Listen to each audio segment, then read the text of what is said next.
Dzień dobry, po raz drugi dzisiaj. Moi drodzy, dzisiaj drugi stream. Zapis tamtego streama oczywiście wejdzie na kanał Gra, żeby też tam było. Z tego streama też wejdzie na tamten kanał, tylko niech one się wszystko poukładają i sobie ściągnę i przerzucę sobie na tamten kanał jako film, więc zapraszam was oczywiście dzisiaj do Planet Zoo. Na początku zrobimy sobie tryb kariery, wiecie, ja się uczę w tym momencie też tej gry, więc nie chcę też robić jakiś głupot, nie chcę popełnić jakiś głupot, a myślę, że gra warta zainteresowania i warta tego, żeby poświęcić jej troszeczkę więcej czasu.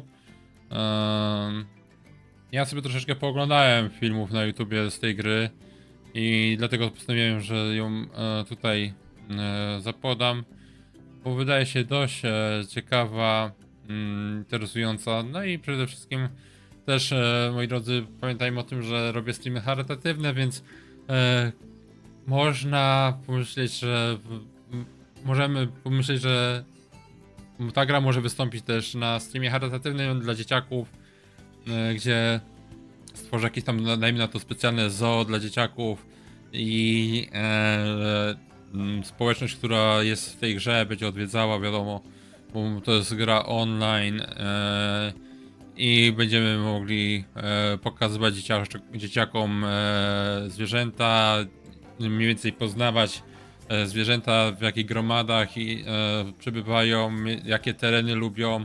Także to też taka troszeczkę edukacyjna jest gra.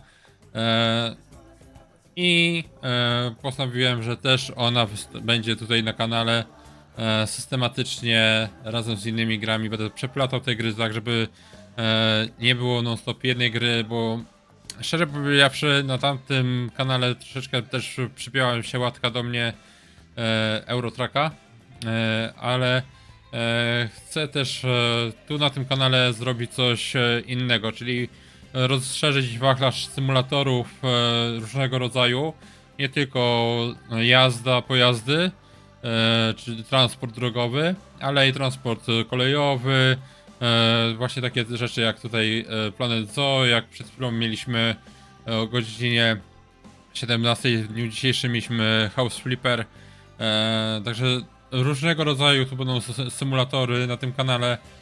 I właśnie taki jeden symulator dzisiaj wam prezentuję, którym jest budowanie zoo, poznawanie zwierząt, poznawanie ich obyczajów, ich świata, ich nie wiem, gromad właśnie, w jakich ilościach występują na danym terenie, gdzie występują.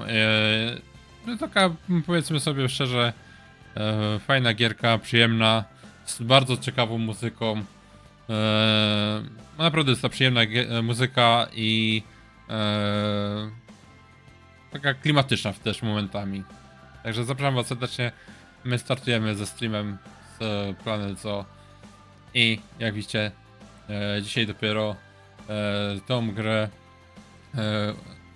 utworzyłem sobie tutaj profil i rozpoczniemy. Jeszcze nie mam żadnej franczyzy.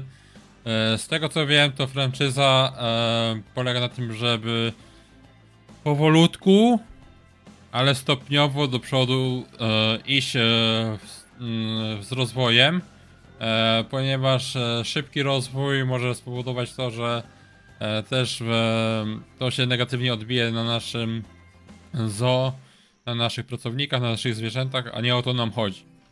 Wszystko musi być przemyślane, wszystko musi być zrobione tak jak należy, więc pewnie będziemy robili sobie różne wybiegi na spokojnie, z przemyśleniem, tak żeby było wszystko jak najlepiej. A teraz zajmiemy się karierą i w karierze sobie na chwilę posiedzimy, żebym ja mógł też troszeczkę zapoznać się z tą grą i różnymi jej mankamentami i zagadnieniami, które sprawią, że moje zoo, które będę budował, będzie o wiele, wiele lepsze. Także zapraszam Was serdecznie do oglądania i wspólnej zabawy, moi drodzy. Także zaczynamy pierwsze kroki.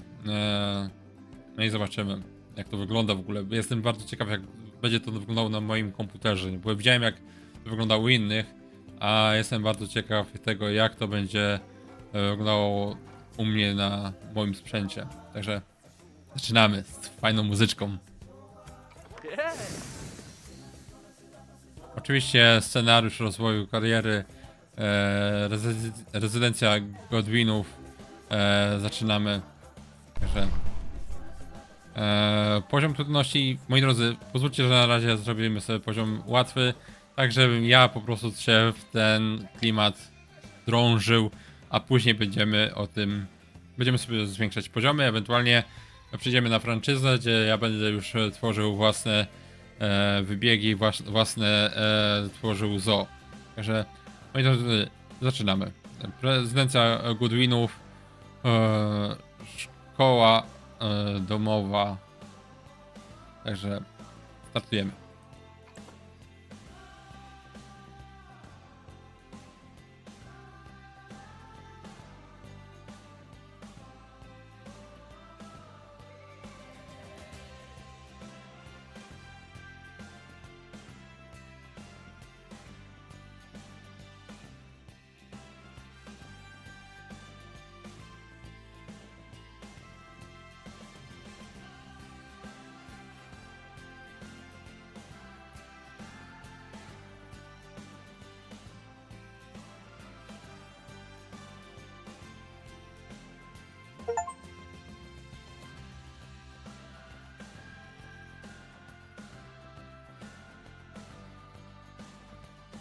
Otrzymałem achievement, a jeszcze nie zacząłem. Szkoleniowiec.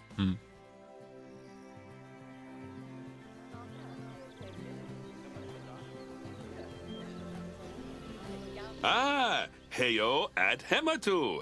Yeah. Sorry about that. I have a habit of slipping back into the Planko language. It's good to finally meet you in person. I'm Bernard. Bernie. Although I insist you call me Bernie. The only person who calls me Bernard is my wife. And even then, only when I've tracked elephant dung into the carpets. As you know, I own several zoos, but I always like to show people the ropes here at my home. This is the first zoo I ever opened, and a source of great pride for me. And prides, thanks to a lion breeding program we ran in the 80s. But we're in the middle of a big renovation, and that's where you come in.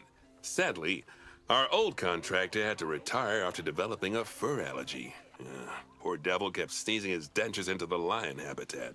So, it's up to you to finish everything off. Don't worry, though.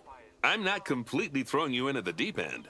My head keeper, Nancy Jones, will be lending a helping hand.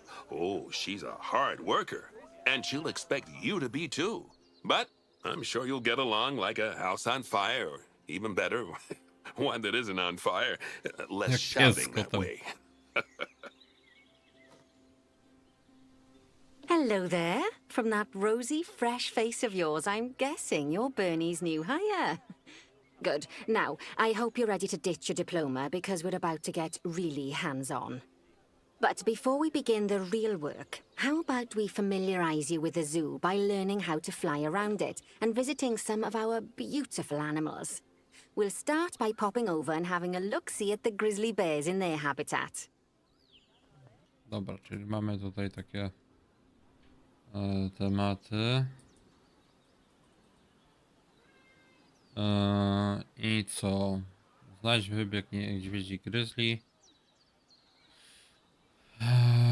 Czyli co? Mamy sobie tutaj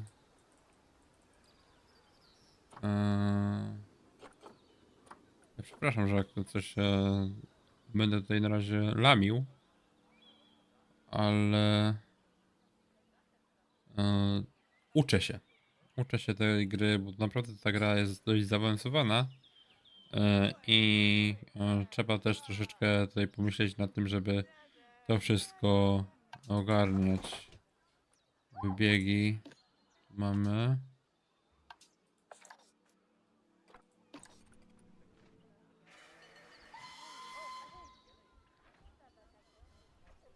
I tutaj sobie to przybliżamy. Did you know that grizzly bears, also known as Ursus arctos horribilis, can hibernate for up to 7 months a year? Oh, but then again, given the chance, I think a lot of people would do that too. Misio! Select one of the bears and you'll bring up its information panel. Zobacz obraz kamery zwierzęcia. This is where you can find out all kinds of information about your animal. The most important thing being its overall welfare. You'll learn more about animal welfare today as we go through your objectives. But for now, let's enjoy this magnificent animal. Why don't you select the camera at the bottom of its information panel? No i on teraz idzie sobie See tutaj. now, this is a fantastic way to get a close look at your animals. You can also get this view of an animal by simply double-clicking on it. Okay, when you're ready, let's pop over to the other side of the zoo and take a look at the lions. I've marked their location for you to find. Czyli teraz mamy iść na lwy. Panthera leo leo. All the West African lion to you and me. Lions are the most social of the big cats, and there can be as many as 40 lions in a pride. Although prides of that size are pretty rare. Gdzie są te lwy? As Bernie would say, those lions are awesome. Which is precisely why I handle the training instead these days. Anyway, how about we get started on those objectives? Come on, let's head over to an empty habitat and see what needs doing there. Tu sobie leżą.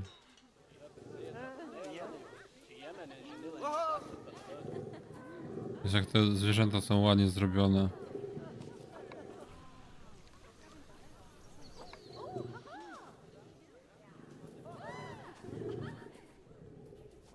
O, jak coś śpi.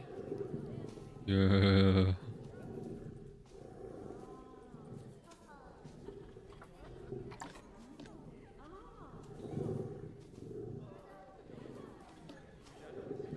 A i tutaj możemy sobie kliknąć i widzimy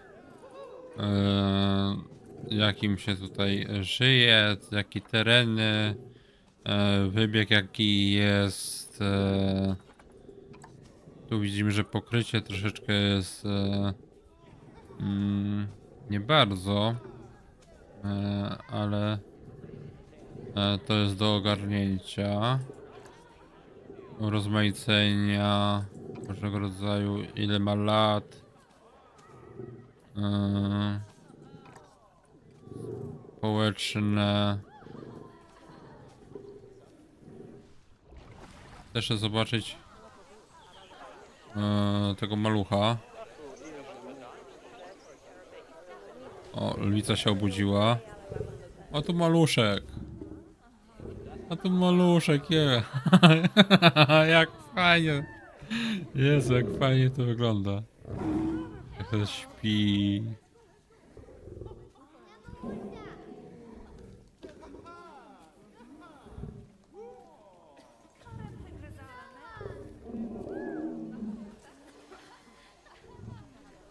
Lwica.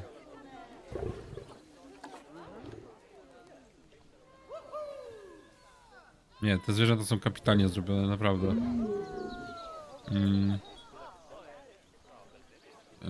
Dobra. Mamy znaleźć pusty wybieg. Czyli pusty wybieg mamy tutaj. Dobra. As you can see, it's a lovely space for animals, but it's missing a certain something. Well, two somethings. Warthogs. So I'd like you to adopt a pair of them. To adopt animals, we need to open the animal market, which is in the animal trading section. Handel zwierzętami, czyli tutaj. There we are, a pair of perfectly splendid warthogs for our zoo. Just click on them and select Adopt from the side menu. Normally the animal exchange would be full of animals, but I've emptied out the market while you learn how it works. The last thing I need is you accidentally ordering a dozen elephants. When you adopt an animal, it's automatically placed in the trade centre, where they're held until you're ready to move them into their habitat, which, as it happens, you are. So how about you move them into their new home? Ale ja już to zrobiłem. When you ask for an animal to be moved into a habitat, your caretakers will go to the trade centre, collect your animal, and deliver them to your selected habitat. I've marked the trade centre's location, so let's go and watch the caretakers in action.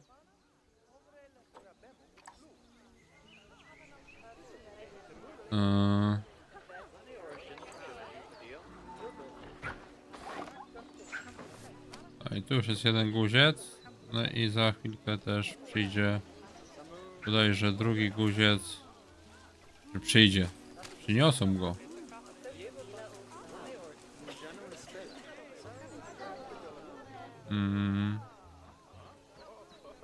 O, idzie drugi.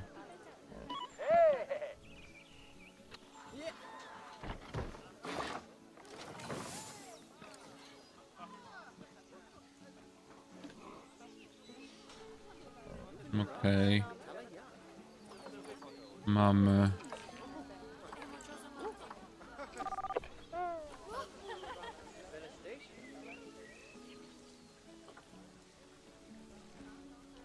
Okej, czyli to są goście. Zoo. Ładnie to wygląda, powiem wam, ładnie. Ale mówię, no na razie ja się uczę, więc przepraszam za każdy jakiś tam błąd. Well, as you can see, those caretakers don't hang about. They'll move those animals to their destination as fast as possible. Of course, normally we'd have to place the animals into quarantine before moving them into a habitat, but I am assured by a person of good standing that these warthogs are in the very rudest of health. Right, let's get the warthog's habitat finished up so we can keep them nice and happy.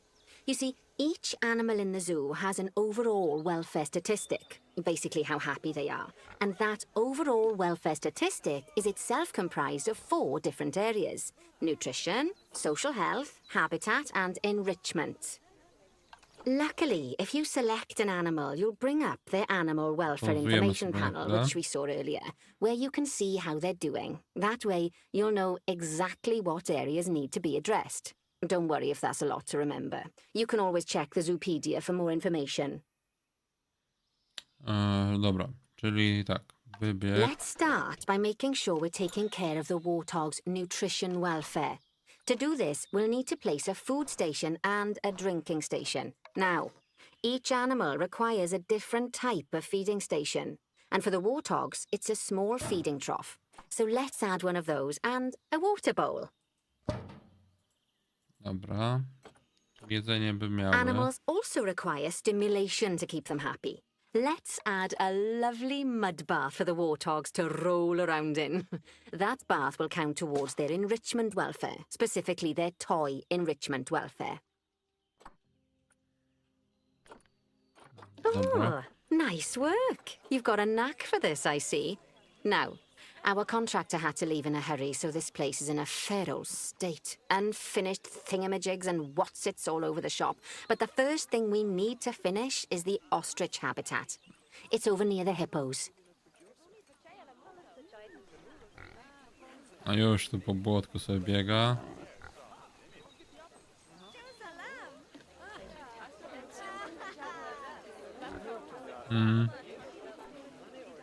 A, przypisano do dozorca, dobra.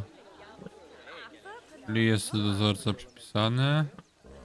I on zaraz przyniesie jedzonko. I przyniesie... przyniesie im... picie. Też da im. Jedzonko jest.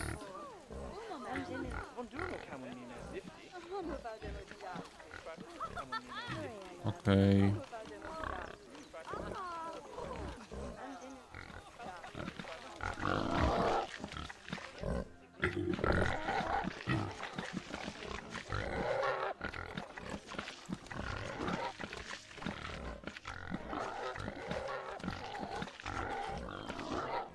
To jest samiec, a to jest samiczka.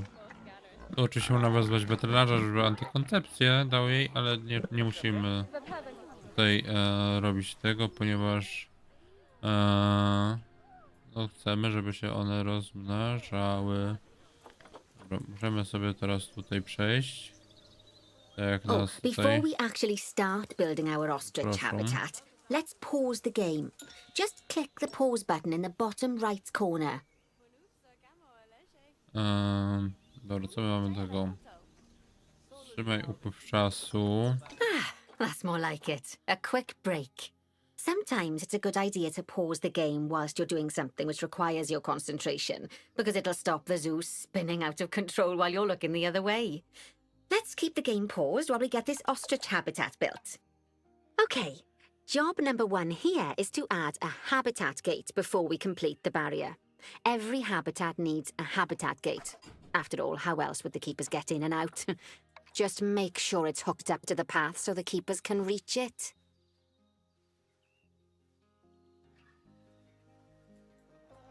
O Jezu, no tak.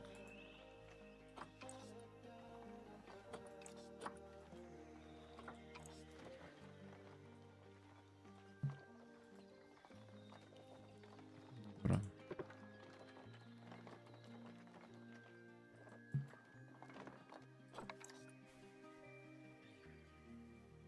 Tutaj mamy zrobić im...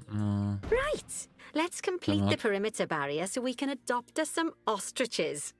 I've marked out an area for you to use, so I'd like you to finish off the perimeter using the brick barrier. Dobra. I mamy im zrobić tu barierę.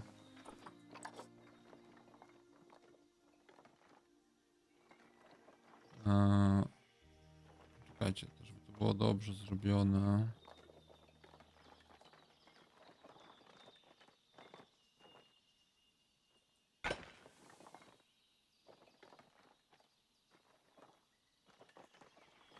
Najpierw jeszcze zrobimy sobie na prosto.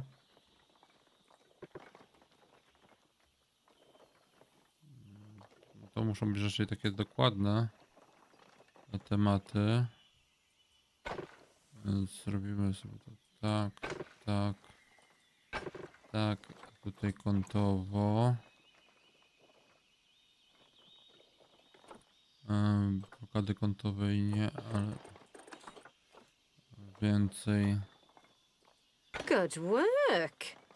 Remember, before you can place animals in any habitat, it has to have a full loop of connected barrier. Now, you've probably noticed that guests can't actually see into this habitat at the moment. At least not without a stepladder.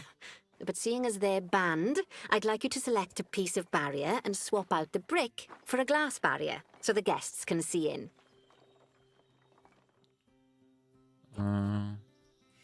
Szkło.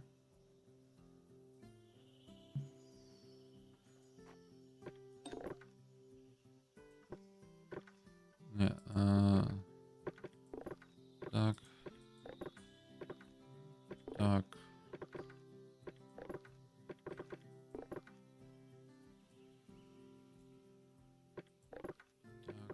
Tak. Tak. There we go.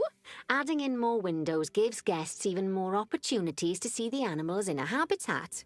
It's always best to make sure the guests can get a good view into a habitat from the path they're walking on, because it makes them happy, and because this would be a pretty terrible zoo if they couldn't. Okay. The last thing we need to do is to add a donation box.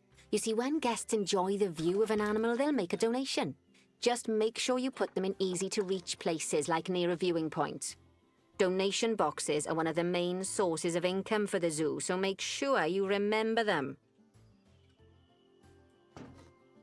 Now, before we adopt our ostriches, you should click the play button. After all, if the game's paused, then so are our caretakers, which will make it a bit tricky for them to deliver the ostriches, eh? Czyli mogłem tylko jedną. Szkoda, bo tak bym im trochę więcej dał. Znów upływ czasu. By the way, as well as pausing the game, you can speed the game up by clicking on the fast forward button. It'll run everything at 2 times and 5 times faster. It can be useful, especially if you're waiting for money to accumulate or for animals to be delivered to your habitat. Personally, Będą. I use it when I'm waiting for a brew to finish. All right. Na razie we've będą finished the strusie. habitat, so it's high time we adopted those ostriches, don't you think? Let's get 4 of them in here.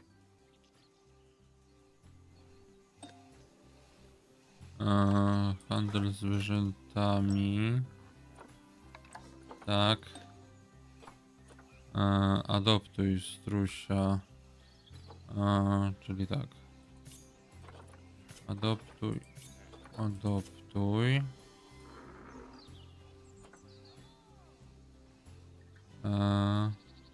Ile mamy tych adoptować zwierząt?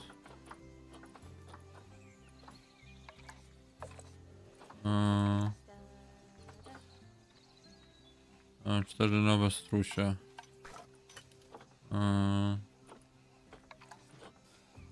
Dobra.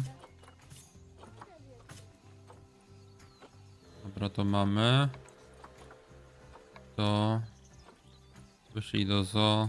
While we wait for them to be collected by the caretakers and brought to the habitat, you should get it ready for them. Add a suitable feeding station, water station, and an appropriate food enrichment item. It's often best to place things like enrichments and feeding stations near to the habitat perimeter, so guests can get a really good view of the animals. Jak to się obraca? Przez Z, dobra.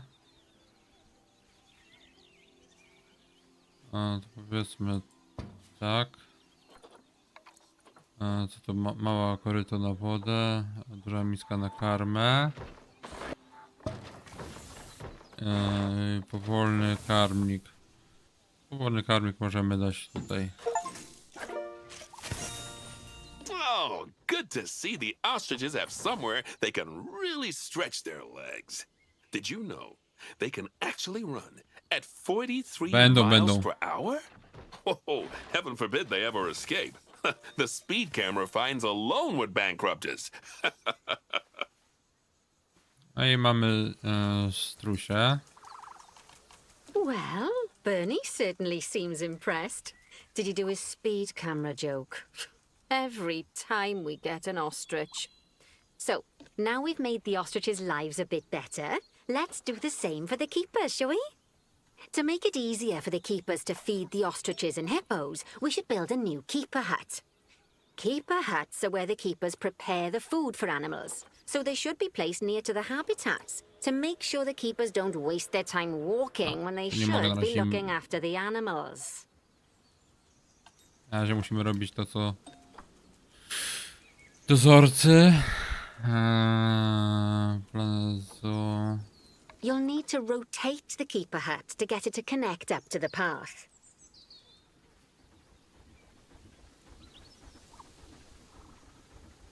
Czyli dobra, czyli tu mamy dozorcę. This keeper hut only has space for 1 keeper, but the larger keeper hut can allow multiple keepers to prepare food at the same time. Oh, but bear in mind that keeper huts and other staff facilities shouldn't be placed near to areas where there are lots of guests. Guests don't like seeing facility buildings, and it can affect their happiness. Negatively. In case that wasn't clear. Something that all facilities, shops, and a whole host of other objects need is power. And that obviously includes your newly built keeper hut. So let's place a transformer next to it, shall we?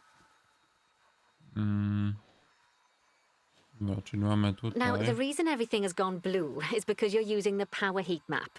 This map allows you to see what is and what isn't powered in your zoo. So, once you've placed your transformer, you can click in the bottom left to turn the heat map off. Lovely work. Now the keepers can start using the hut to prepare food, and thanks to where you've put it, they won't need to walk very far to deliver it to the ostriches and hippos. Let's get on to your next objective then. Bengal tigers. We want to adopt some, but I'm afraid there's nothing ready for them yet. Head on over to the plot of land I've marked out. It's not too far away. Mamy znaleźć podświetlony teren. Dobra, mamy. Righty, your next job is to build a habitat. from scratch. Od podstaw. Concrete and glass, I Dobra. expect. So, go ahead and build it. Just make sure that the habitat includes that big hole we've dug. Oh, and don't forget to add a habitat gate to the barrier. Oh, and make sure the guests will be able to see the tigers. Dobra, to sobie na chwilę zatrzymamy. Zobaczmy, jak to wygląda. Wybieg. Czyli bariery musimy zrobić. I mamy co? Albo dom dla tygrysów. Mamy chyba utrzymać w jednym tym, ale dobra. To co ja bym zrobił z tego? Dobra, czyli zaczniemy sobie tak. Tu. Trzeba to ładnie zrobić.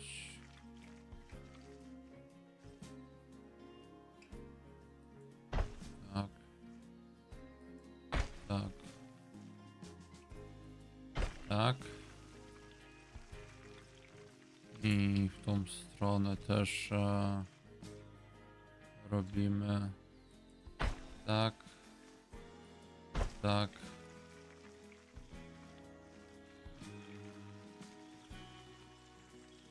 Tu będziemy mogli zakrzywić sobie. Dobra, czyli robimy to tak. Tak.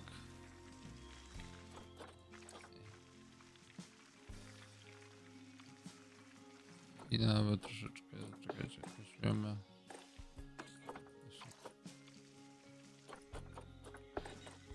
Nawet na 5 metrów.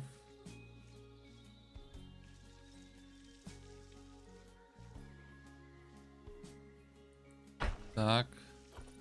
Tu możemy zrobić 10-metrowy zakręt.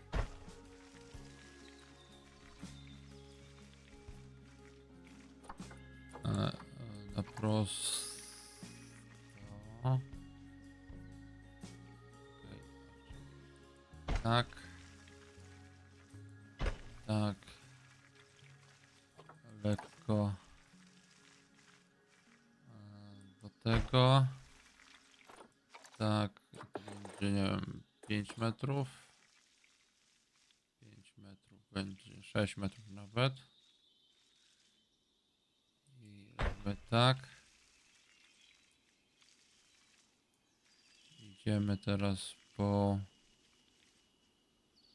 temacie w ten sposób.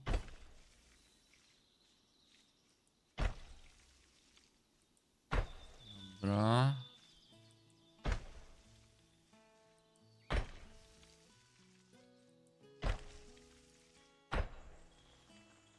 Dobra. Tu mamy. Teraz tak, to sobie zaznaczamy. I tu w tą stronę. Nie znam skrótów klawiszowych jeszcze, także przepraszam. Tutaj nie chcesz pójść, no chcesz pójść. Idziesz. Chcę ustawić wysokość.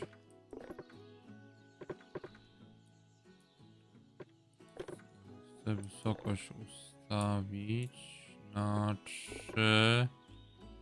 To mamy 3,70. Musimy sobie to wszystko tutaj. No ja oczywiście się uczę i będę starał się nauczyć tych skrótów klawiszowych, ale wiecie, no na początku każdy kiedyś zaczynał, każdy kiedyś coś tam próbował i 70, dobra. Mamy I teraz tak. Tu moglibyśmy ustawić bramę, bo tu jest droga dla pracowników. Now that the habitat is in place, don't forget to put down a donation box near to your viewing areas. Tak, We wiem, need spokojnie. every dollar we can get. Especially as these tigers aren't exactly eating instant noodles for lunch.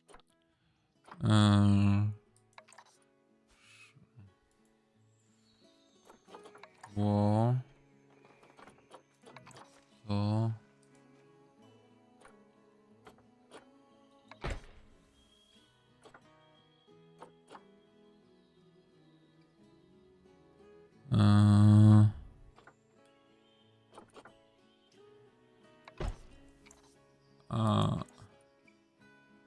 nie w tą stronę.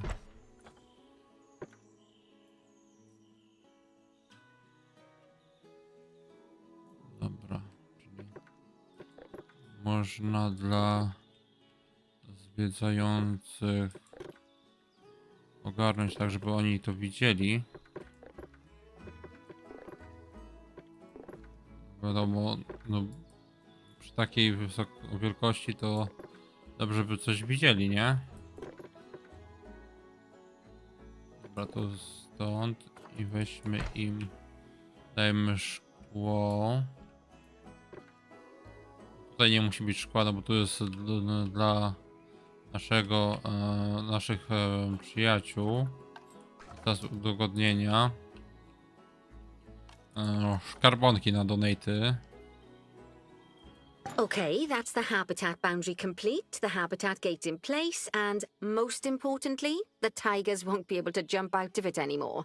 No I chętnie, think it's time we adopted those tigers. chętnie, ale kuźwa, no jeszcze bym chciał coś poza obszarem rozmieszczania. Chętnie, ale bym jeszcze chciał wam dodać troszeczkę tych. Chyba, że nie chcecie, no to o to nie. Czyli adoptujemy. Adoptuj, jakie drogie. Dobra. Zaznacz. Wyślij. Whilst our trusty caretakers collect and deliver the tigers, let's take a look at preparing the habitat for their arrival. We'll start with the basics. Add a suitable feeding station for them. Dobra, stacja żywieniowa. Rotacja na karmę. No ja bym to postawił tak, żeby widzowie widzieli.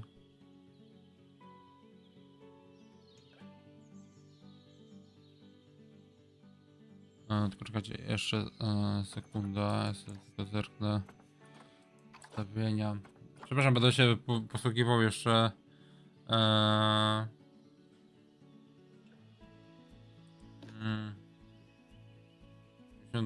z shiftem zmienić wysokość pionową, dobra. Czyli z shiftem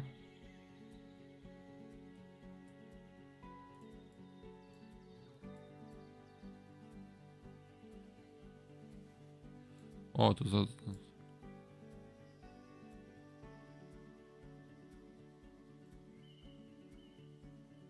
wysoko. Patrzcie.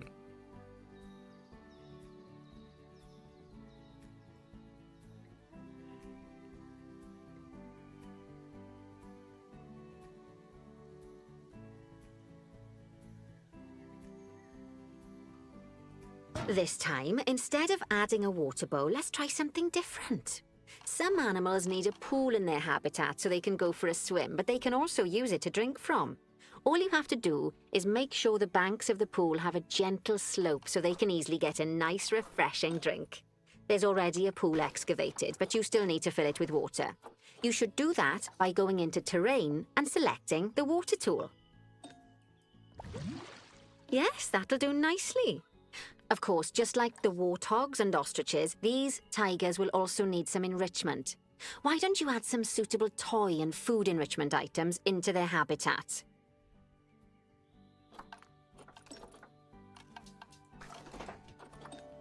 Dobra, czyli tak, tu damy im z krwią dynię.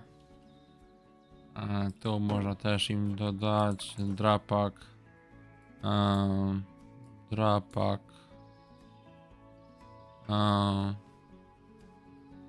Drapak im damy tutaj. Niech mają. Okay, it's really starting to take shape.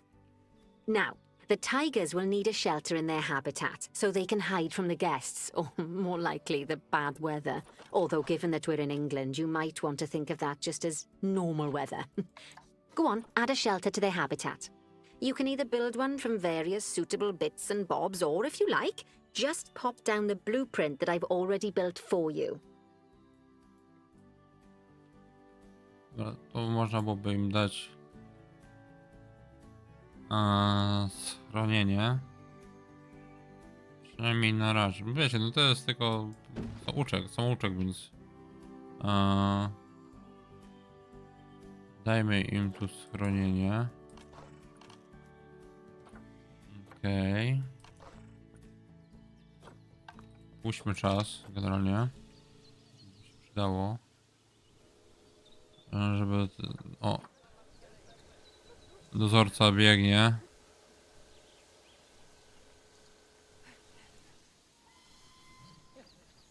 Biegnie ze zmiotą, patrzcie. Dwóch biegnie ze zmiotą. I przyniosą tygryski nam. Idą z tygrysami.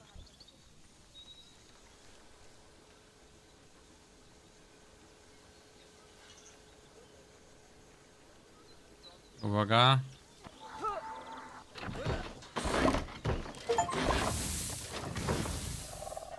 Tygrys z podwójną głową, moi drodzy.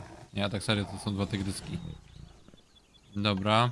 Czyli możemy teraz na chwilę zatrzymać. Zobaczyć, co one poor będą potrzebować. dabs. I'm sure it can't have escaped your attention that the tigers look a bit miffed. That's because they aren't too keen on the type of terrain in their habitat. Select a tiger and bring up its information panel. Czyli możemy troszeczkę im... Rightio. Click on the terrain tab. That way you can view the terrain information and see how they feel about the different types of terrain. That'll tell you what the tigers need more of or less of in this habitat. Zmniejszymy troszeczkę. Okay then, open the terrain editing tool, select painting, and give them some more soil. Yes, that should help with the habitat part of their welfare. Zmniejszymy troszeczkę. A to w powietrzu jest, to trzeba byłoby poprawić. Jeszcze za dużo trawy. Dobra, trochę gleby.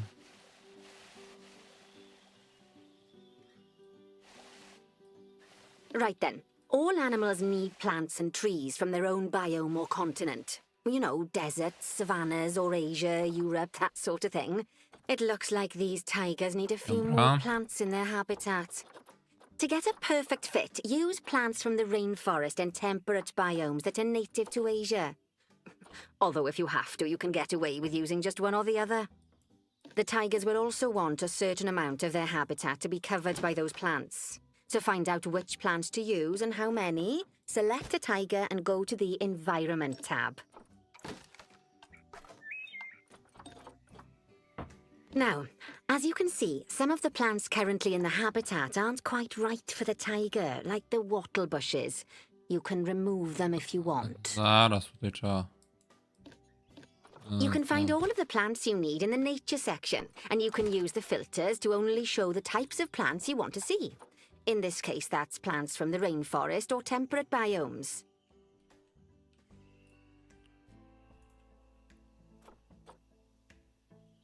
Dobra, czyli... Nie.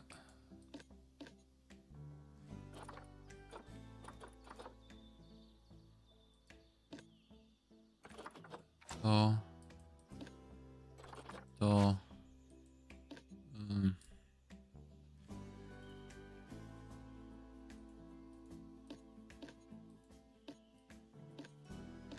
Oż to chce, kurka wodna, nie...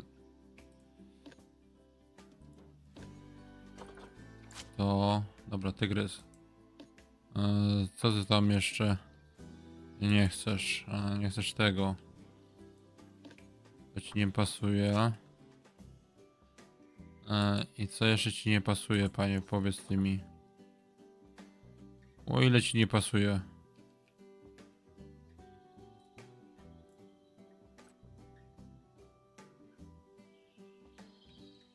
I ty powiedz, że tygrys, że chcesz kurwa wszystko żeby ci usunąć. To ci nie pasuje, tamto ci nie pasuje.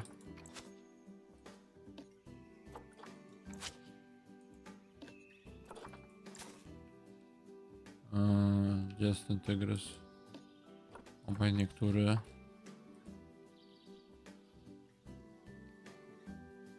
Czyli to też w sumie nie pasuje ci.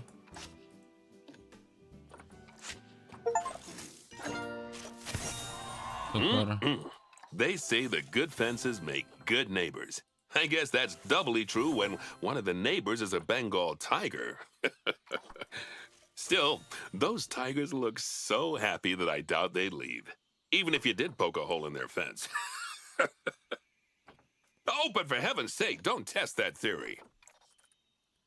Poczekaj, gość. Let's head over to the Indian peafowls. I've been told that we need to improve their social welfare.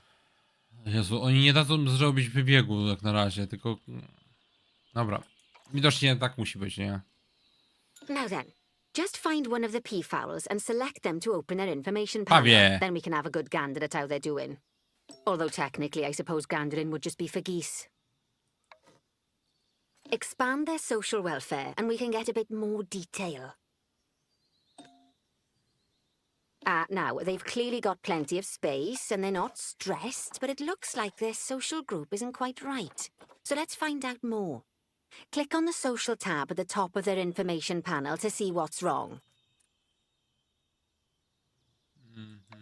Right, as you can see, the peafowls need their population to be larger. To solve this little problem, you'll need to adopt 3 more female peafowls. Off you pop to the animal market then. I po prostu mamy adoptować te pawie. No, my będziemy starali się tutaj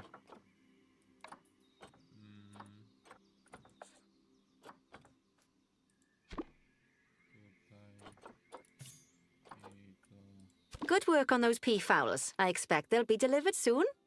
But sadly, it sounds like our snow leopard is a bit grumpy. Let's head over there and see what's wrong with her.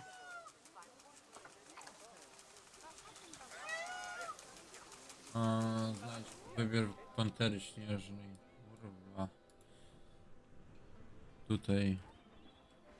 Just like people, animals can suffer from stress if things aren't quite right. You know, like when you see someone put in the milk before the tea bag. In the case of these snow leopards, they're a bit stressed by their lack of privacy. You can lower their stress levels by swapping out the normal glass barrier by their cave for one-way glass. It's not a cheap option, but I think they're worth the expense, don't you? This will give the snow leopards somewhere to go when they want to get away from the prying eyes of the guests.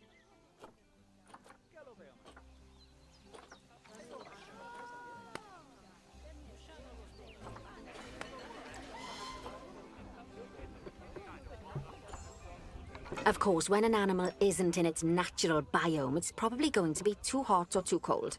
Unsurprisingly for the snow leopards, it's too hot, even with the terrible British weather. You should help cool it down by adding some coolers to their habitat. But let's start by opening up the temperature heat map and having a look-see at the temperature in the leopard's habitat. Żeby się nie stresowały, daje się im lustra weneckie. I dzięki temu ludzie sobie mogą patrzeć na zwierzęta, ale przy okazji też nie stresują zwierząt znajdujących się na wybiegu, więc dajemy sobie lustro weneckie i mam nadzieję, że w dobrą stronę one poszły.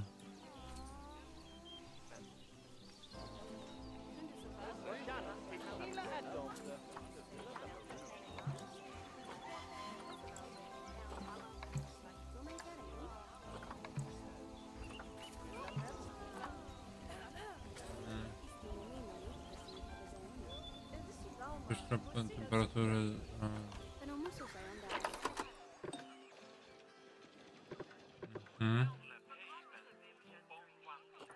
As you can see, we already have one cooler in there.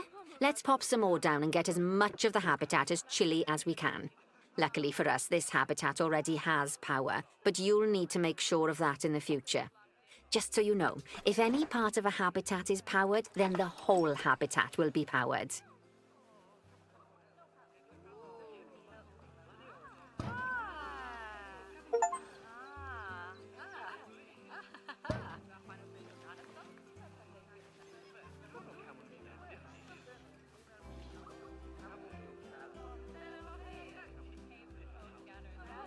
You can find heat maps for all sorts of helpful things, so do be sure to explore them and make good use of them.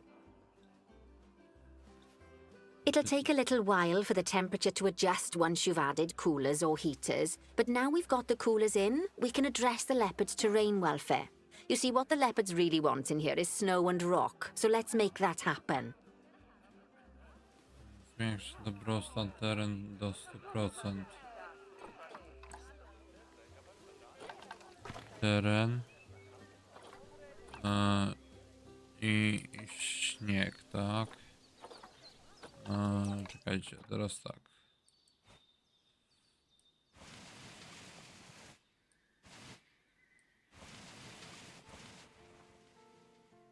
Dobra.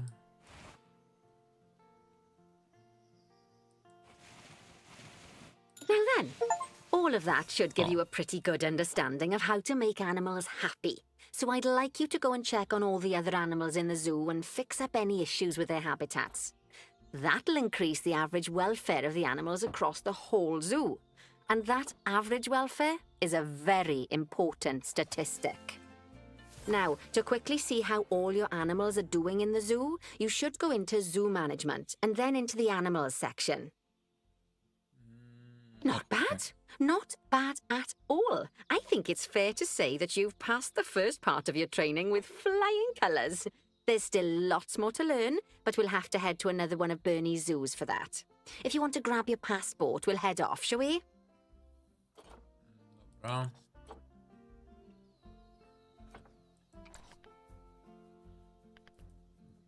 Jedynka.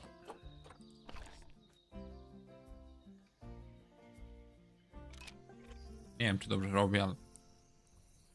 Znaczy nie, no przechodzimy na kolejny jakiś... kolejny jakiś co jego, nie?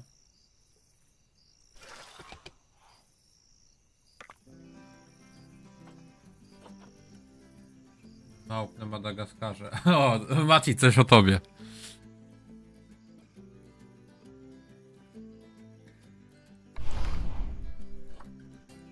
Też zrobimy sobie na razie na łatwo. Bo chcę się nauczyć. Jak się nauczę, to będziemy wymiatać fajne zoo robić. Fajne temaciki będziemy robili. Także na razie tylko Kronosik się uczy. A wiecie, no po nauce przychodzi czas egzaminów.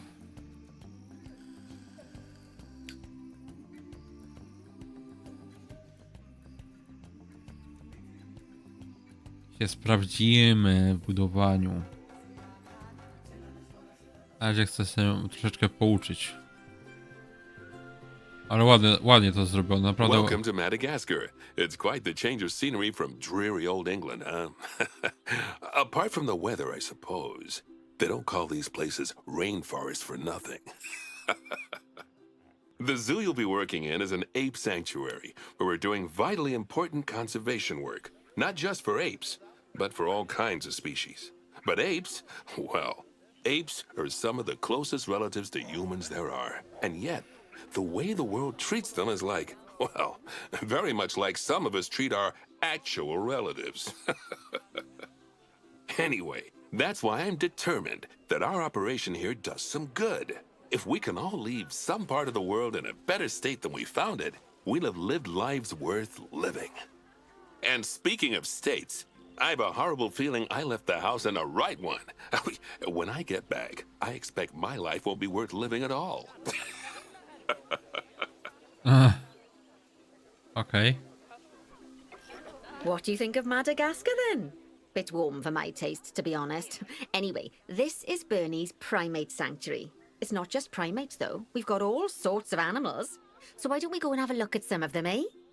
We'll start by taking a look at the red-ruffed lemurs. Lemury. They're the ones that look like they should be in a Shakespeare play. Król Come on, Julian! let's head over to them. Król Julian będzie. Dobrze. Zlony obszar. Red-ruffed lemurs are found in the rainforests of Massawa. O, to nie król That's in Julian. northeast Madagascar. Lemur, ale They to can jest ten actually live czerwony. anywhere from 15 up to 25 years. Fancy that, eh? Okay, when you're ready, let's go find our Bornean orangutans.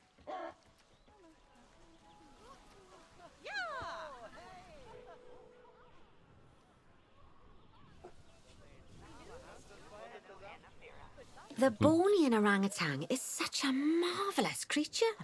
They're always a big favourite at any zoo they feature in, and they're also the biggest tree-dwelling animal orangutan. on the planet. Assuming you don't count any lions that got stuck up one. Oh, why don't you take a better look at them? Open up their information panel and go into the animal camera.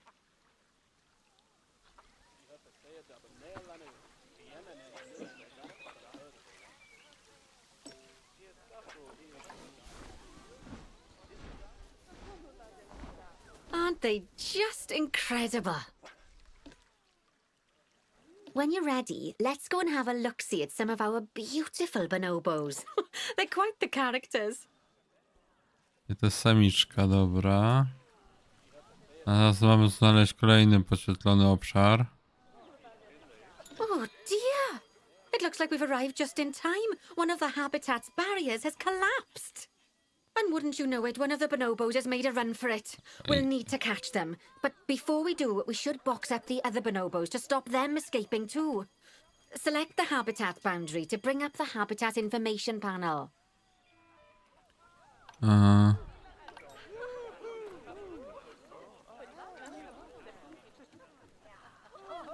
Orangutan.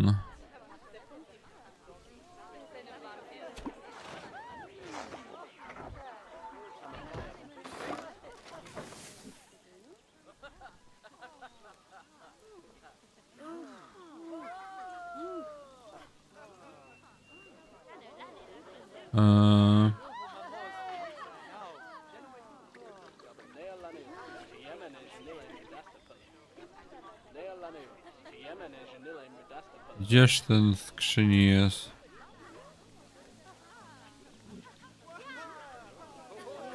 Umieść zwierzę na wybiegu w skrzyni.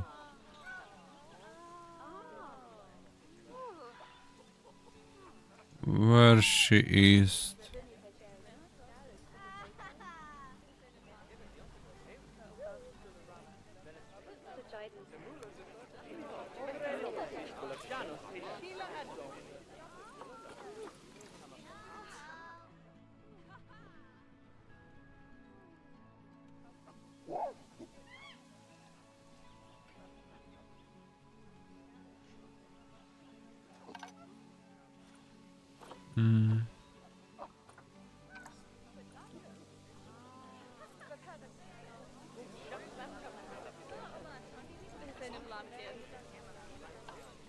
Mam umieścić podobną jakąś zwierzę w skrzyni. To ja mam je tu? Nie, nagrody.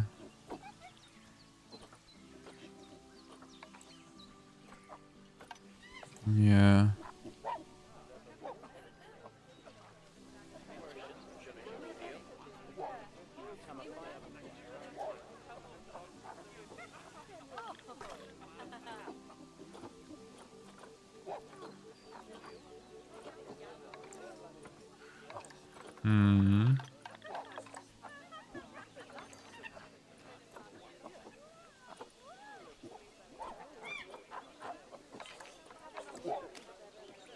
A, tu możemy dowiedzieć się o tych zwierzętach, czyli skąd co? O, fajnie, tylko że gdzie to zwierzę uciekło?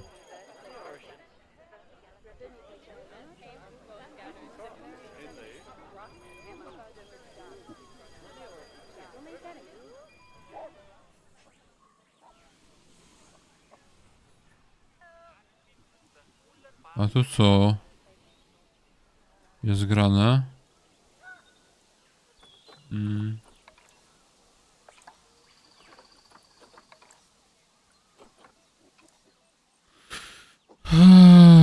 Jezus kochany, co my tu mamy do ogarnięcia? No ja się uczę, moi drodzy, także przepraszam.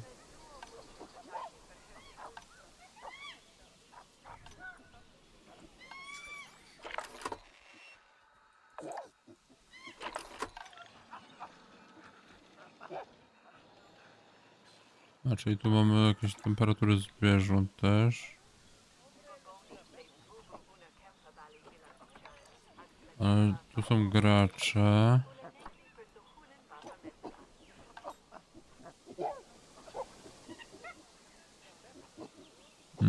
Co tutaj?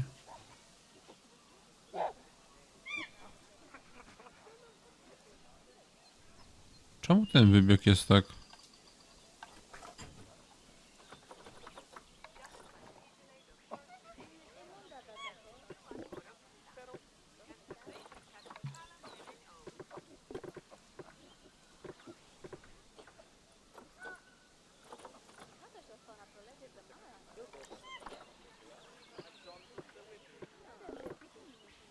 O, tędy pieronki wybiegają.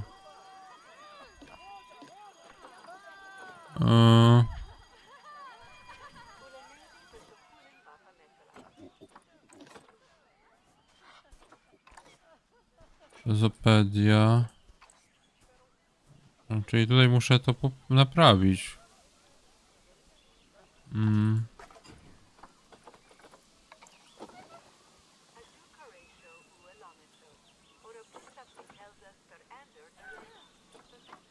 Czyli to muszę...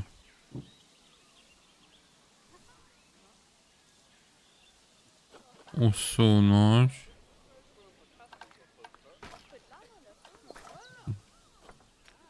Nie.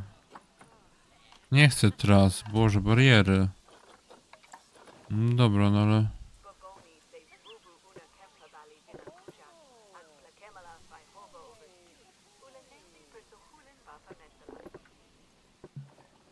Chcę to naprawić, no ale...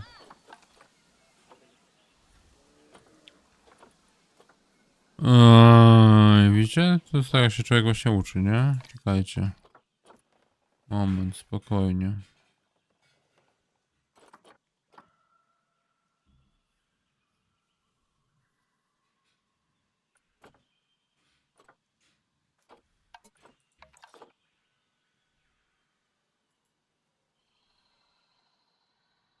One tędy wybiegają.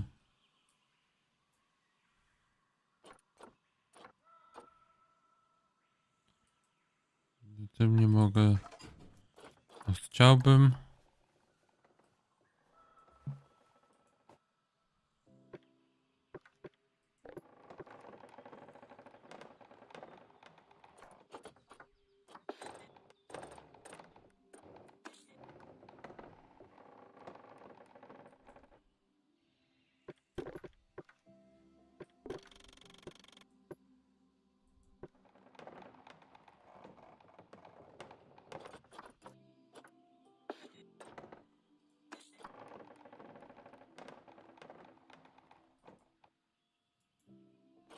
Wszystko fajnie, pięknie, tylko...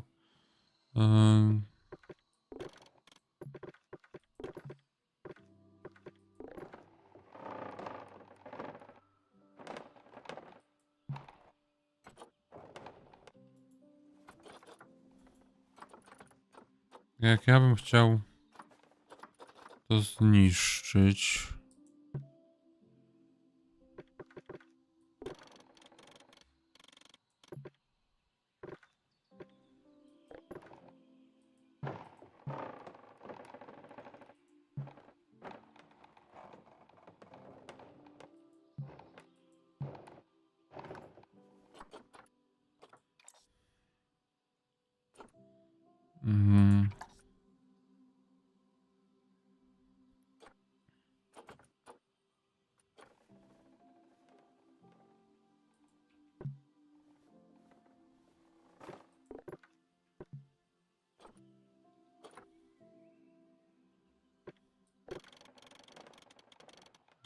Tutaj mam tylko tą wysokość.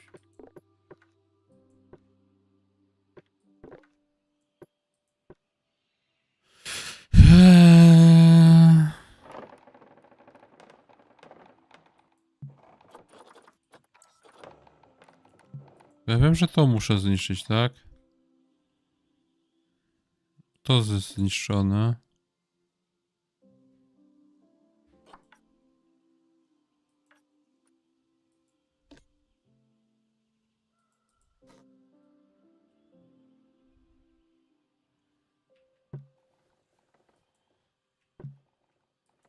No to bym chciał usunąć. Widzicie? Nie mogę tego usunąć. Moment, ja muszę jeszcze zobaczyć. Może jakoś inaczej. Tryb edycji bariery. Usuń barierę.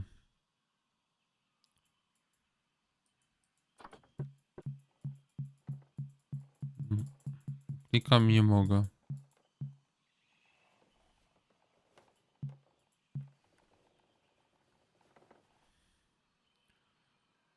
Czy jak się uczy całe życie, moi drodzy?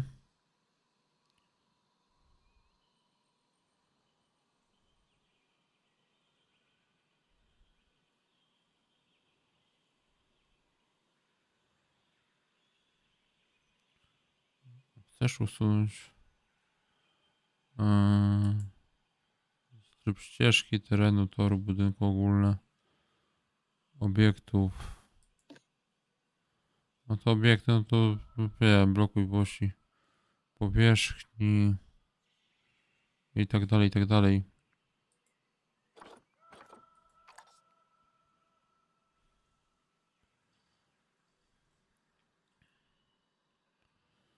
To wszystko wokół jest inaczej, jest ok.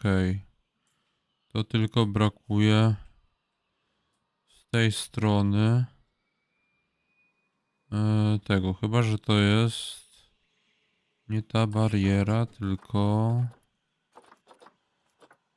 ta z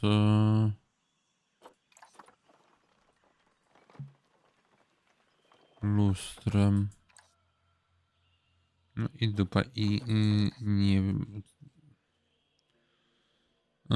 Umieć zwierzęta na wybiegu w skrzyni, ale kurde, no gdzie ta skrzynia jest?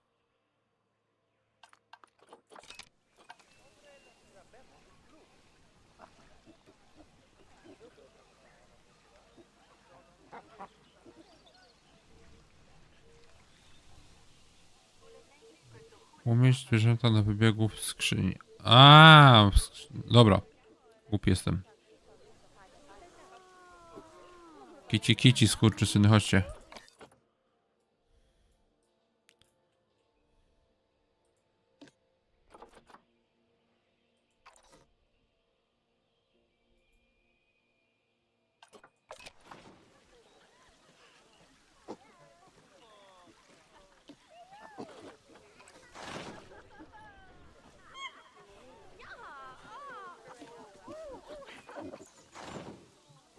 To mam wszystkie w skrzyni umieścić?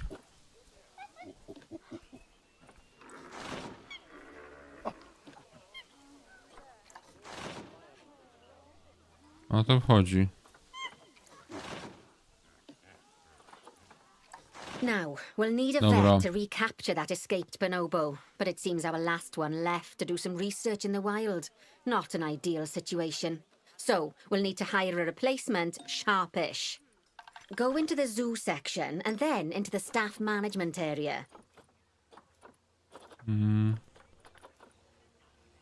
You can find all of your staff in here, but there's no time to go looking at their particulars at the moment.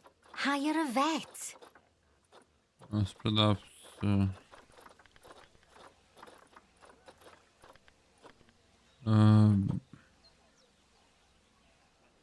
Kto to jest?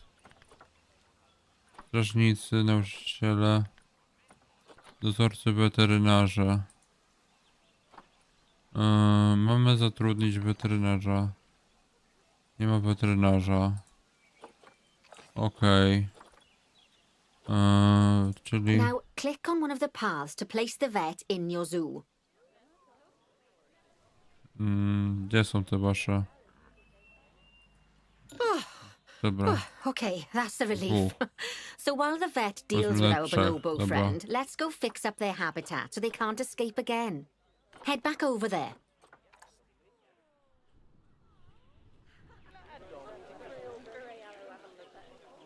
Podświetlony obszar, no. As you can see, the barrier's collapsed. Someone's taken their eye off the ball, obviously. A, teraz Let's mogę, get this one dobra. replaced.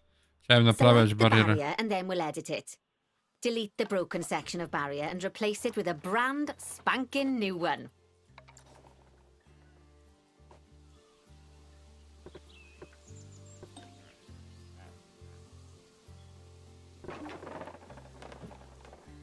Good. Now that No i we've done teraz poszło, that, we dobra. need to make sure to add climb To mnie właśnie tutaj barriers to the zmyliło. top. That way the bonobos won't be able to climb out. Just make sure you've got the correct piece of barrier selected when you do that. Okay, so go into the options section and select which side the climb-proof barrier needs to go on. And don't get it wrong. We're more worried about bonobos climbing out than guests climbing in.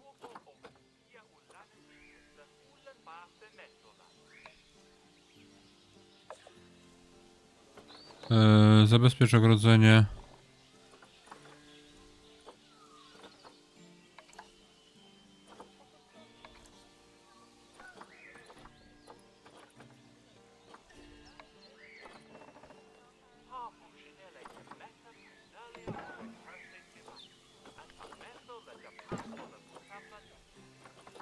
Nicely done. Dobra. And I think it's high time we unboxed those bonobos, wouldn't you say? The poor mites will get sad if we leave them in there for too long. Select the habitat barrier to bring up the habitat information panel again. Dobra, teraz mamy wypuścić wszystkie zwierzęta. No.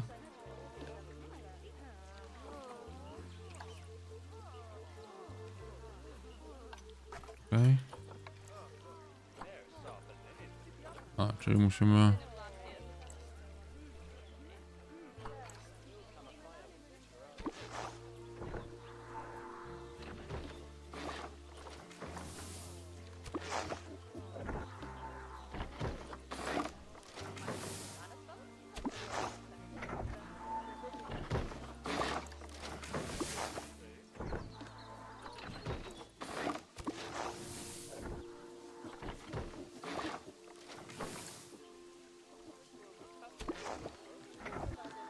Dobra.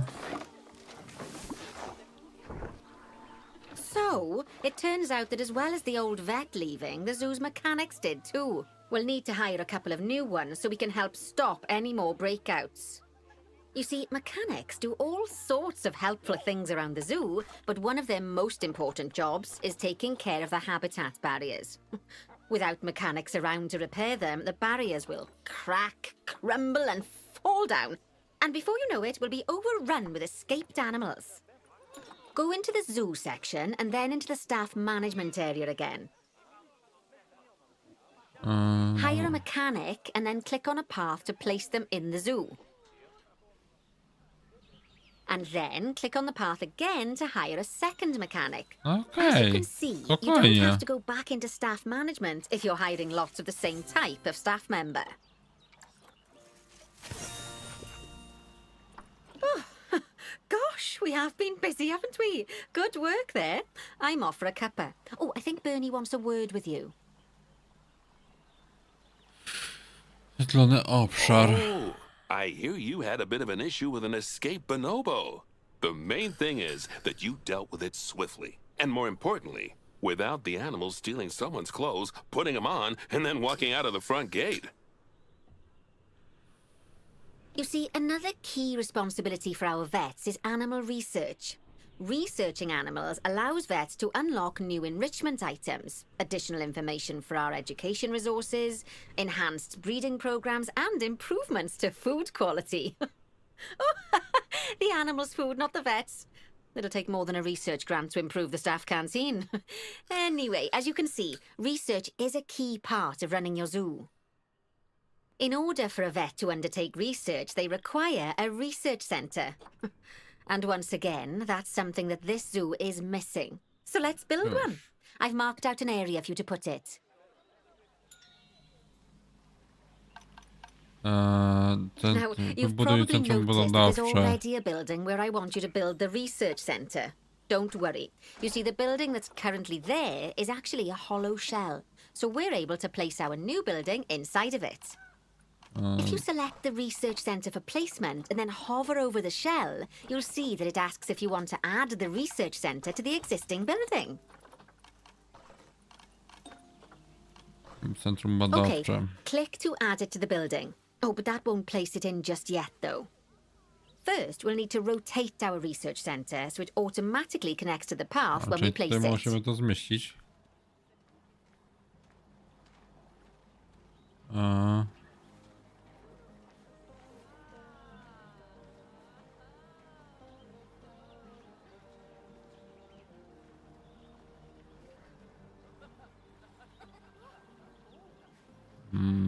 Ciężko jest.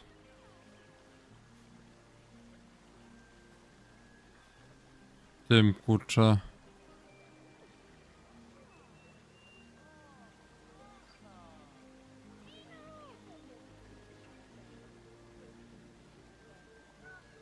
To nie wystartowało. Jeszcze raz.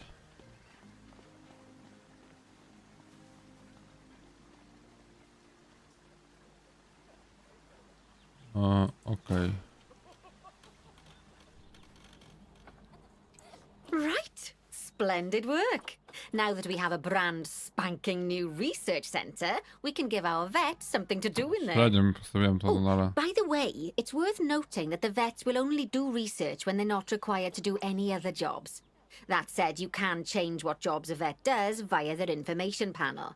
But let's not worry about that just now. So, let's get our vet researching ring-tailed lemurs. Go into the zoo section and select Vet Research. badania. Here, you can see a list of all the animals present in your zoo, and also all the potential diseases that can occur. Now, drag and drop your vet onto the ring-tailed lemur to start their research. Ale murykata. Actually, thinking about it, I'm not sure we've got any education boards or speakers by the lemur's habitat. Let's head over there and add some, so our guests can learn all about the furry little delights. First off, let's pop down 2 education boards. Place them on the habitat barriers at a height that guests can see, or, if you like, pop them down on a stand.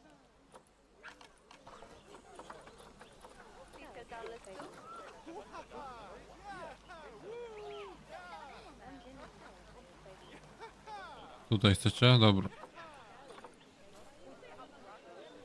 Ja się muszę jeszcze nauczyć operowania tymi kamerami tutaj.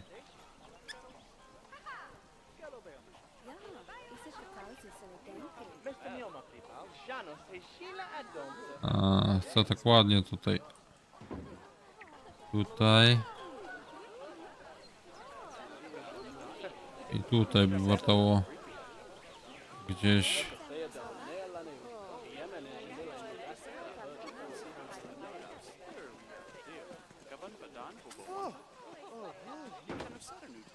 Okay, now that they've been put into position, we have to tell them what animal to display information about.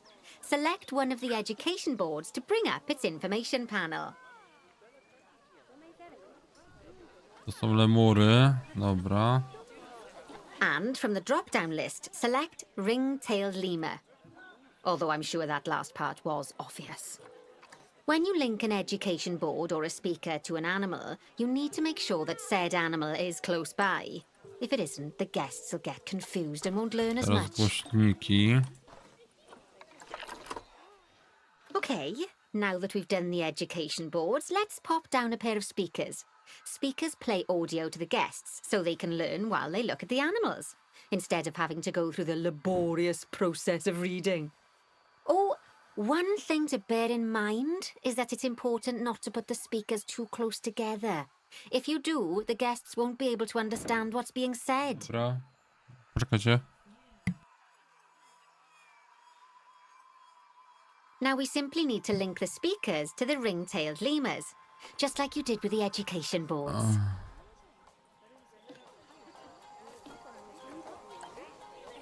Lemury i tutaj lemury.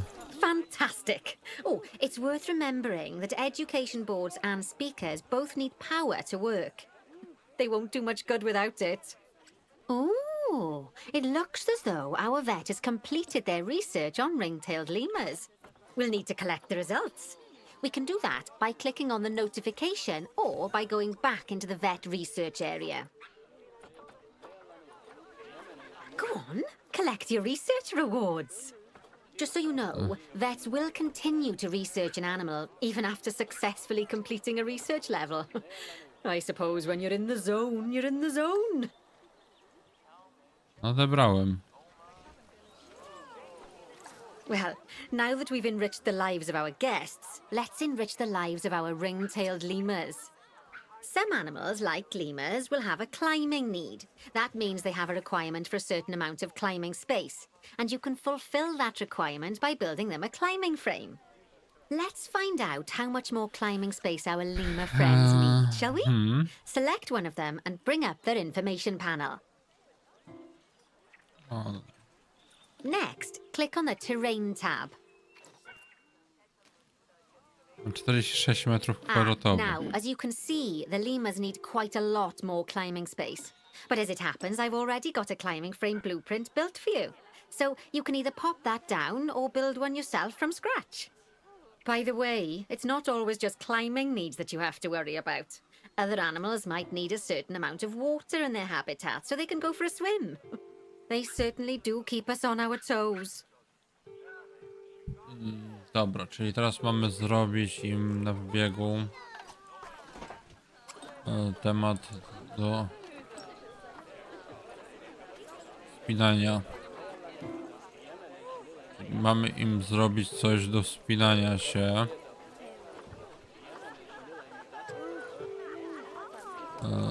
Dobra.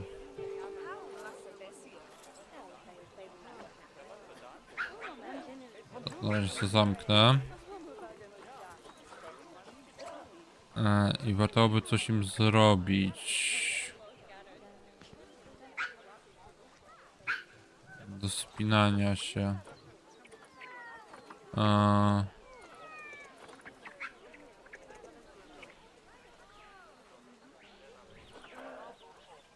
Znaczy rampa. Nie no, myślę, że coś byśmy...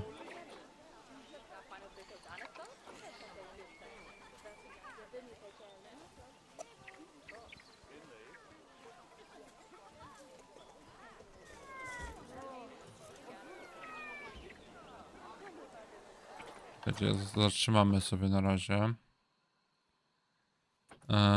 I byśmy coś im ogarnęli.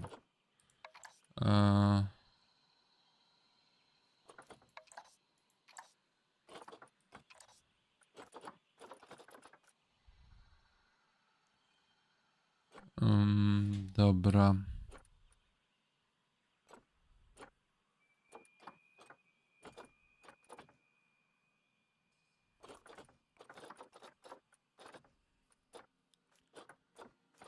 To jest drzewo. Co z kolcami, bączek to nie.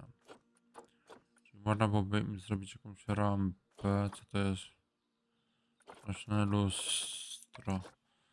Ale ja chcę to. To jest coś takiego.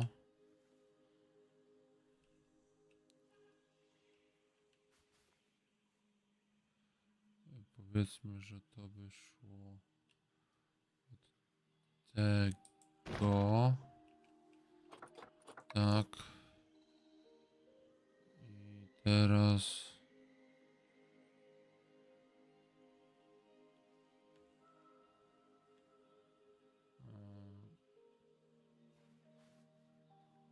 Tak.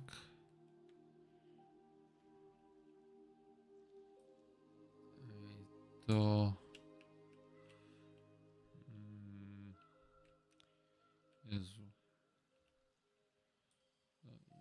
Jeszcze.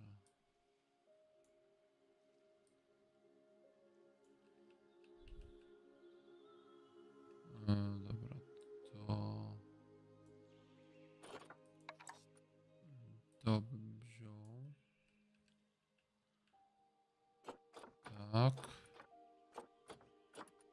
I tu pod spodem. Kurka, bo nie to. To damy. Przyłożyć. Opuścić.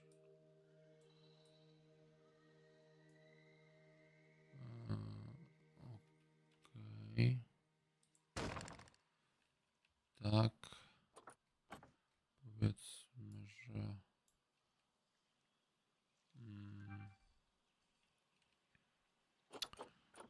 bym chciał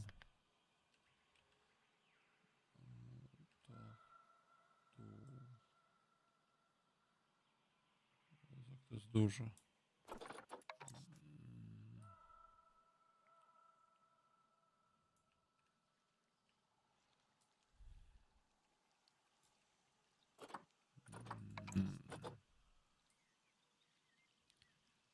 To jest fajne właśnie z tym budowaniem. Tylko, że to jest króciutkie. 2 metry.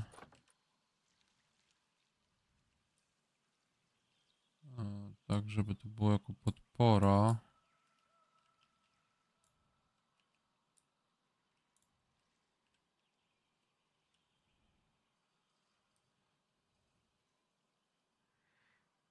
Tutaj.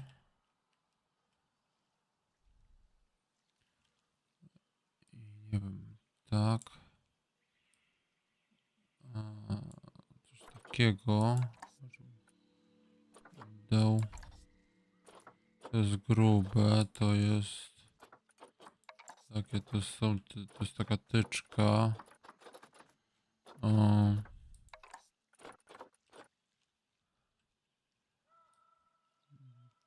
Dobra.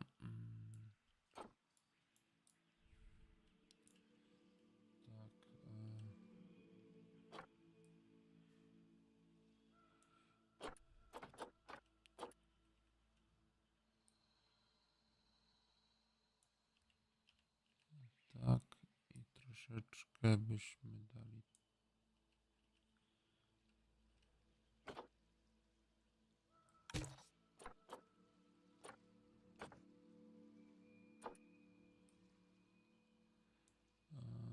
Teraz X-em. X. Tak. Tak.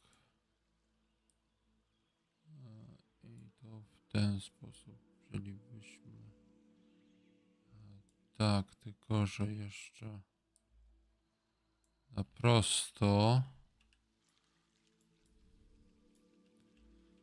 Mówię na prosto. Jezu, nie.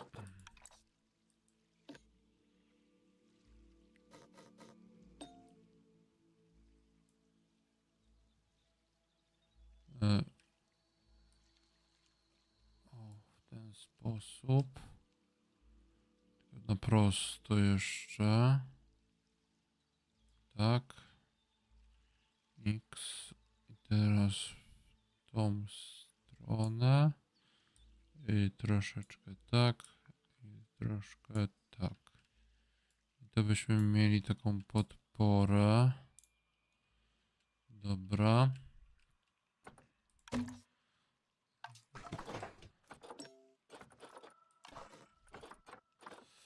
Wiem, cicho. Ja tu staram się coś wykombinować. Dobra, teraz tak.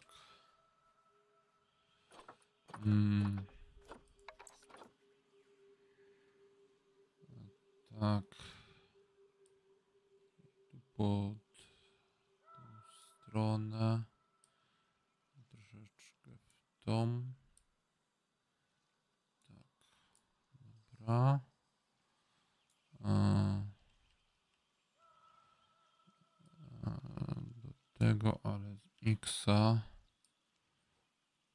byśmy to wyprostowali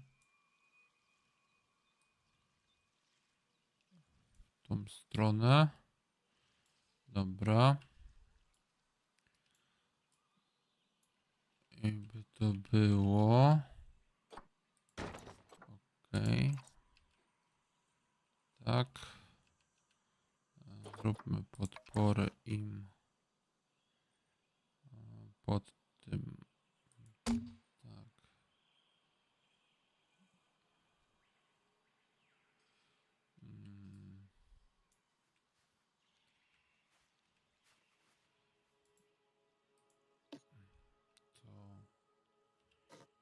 X. No niestety to jest takie pierdzielenie się przy tym. Chcę też zrobić dokładnie niestety. Znaczy niestety. Albo stety, nie? Wyprostujmy. Dobra. Okej. I teraz to jest to samo. Dobra, to jest to samo, tylko że trochę większe. Dobra, to musi być mniej więcej tutaj. I teraz tak. To w dół zróbmy w ten sposób. Chyba trzeba będzie troszeczkę to naprostować. Chociaż.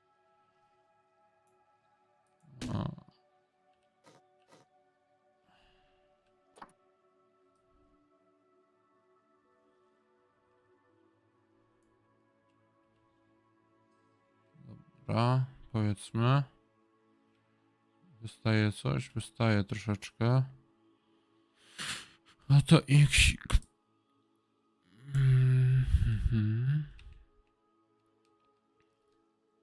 Że nie wystawało po prostu.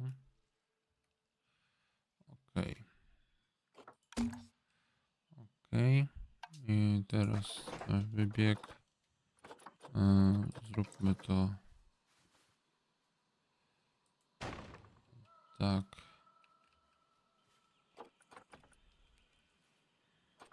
To zróbmy. I teraz X-em obróćmy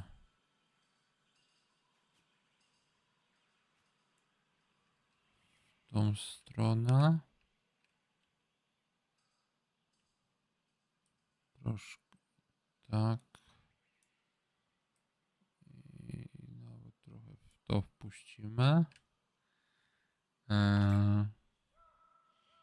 I dajmy im. Jezu. Nie. A teraz tak, jak człowiek chce dokładnie to robić. X-em. Tak.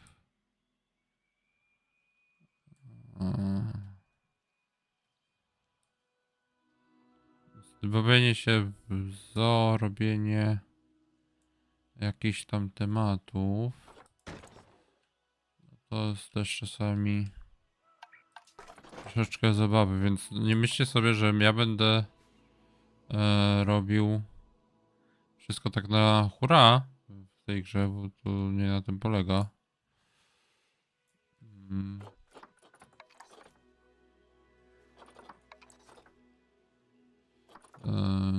Nie to.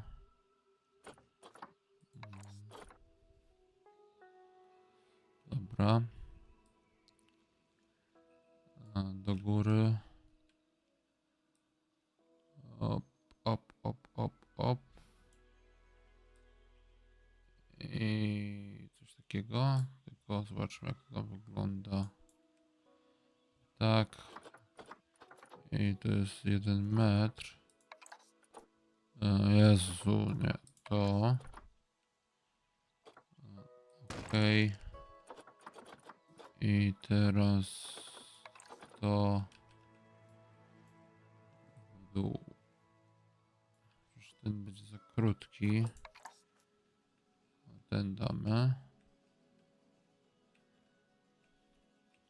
Mniej więcej po środku, żeby to było. Nawet jest po środku prawie.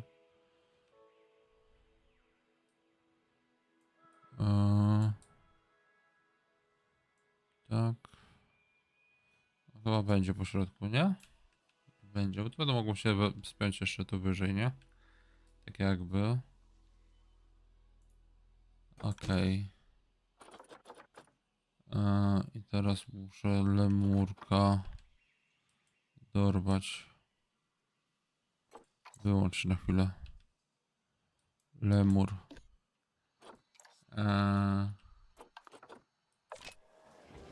Oh, that's a great climbing frame for them. O, They're nawet za going to dużo zrobiliśmy. absolutely love it. Ale, Do you know what would make them even happier? ale though? mamy.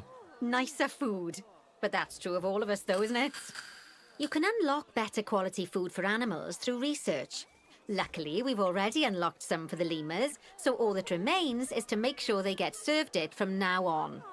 Let's bring up the habitat information panel by selecting the lemur habitat. Dobra, co dalej mamy? Jest stopień jakości pożywienia tego typu lemurkata.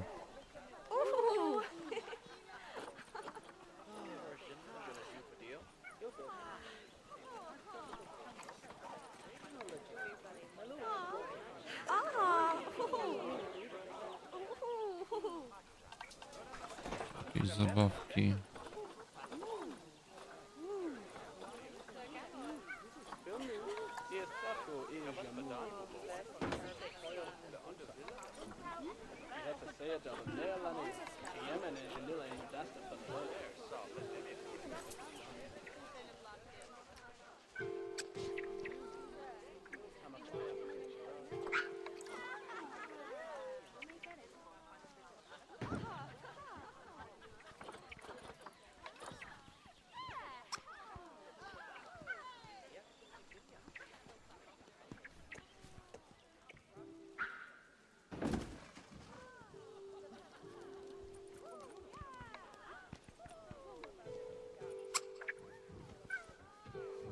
No co jest stopień jakości pożywienia?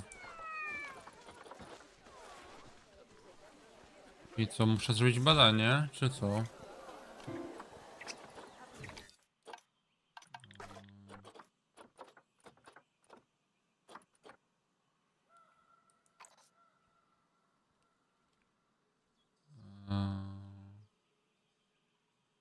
Rozmaicenie żywieniowe, no to teraz się robi.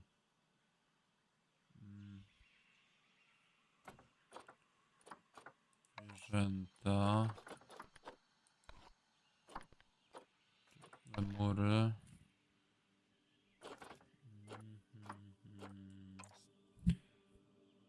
Lemury.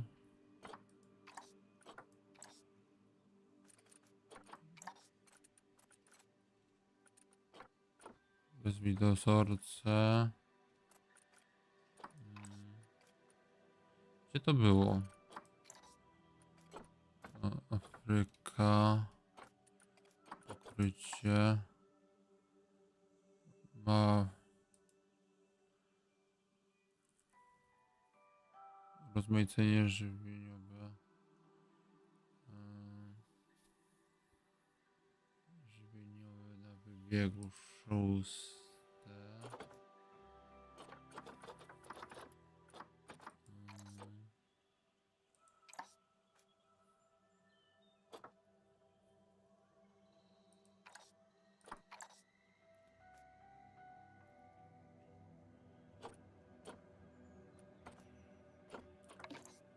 Czekajcie jeszcze.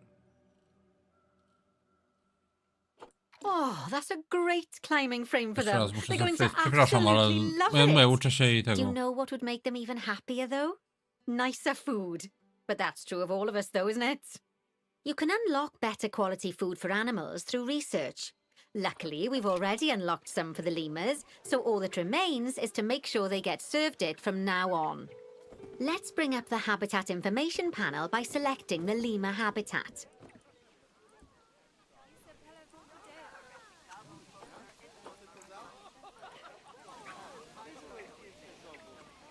Wybieg.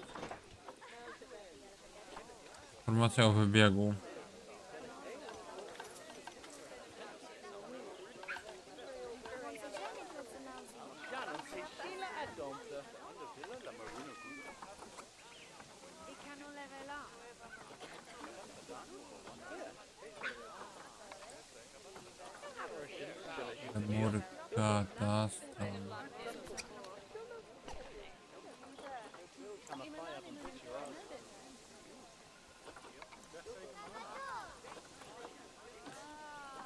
So, a new climbing frame and better food.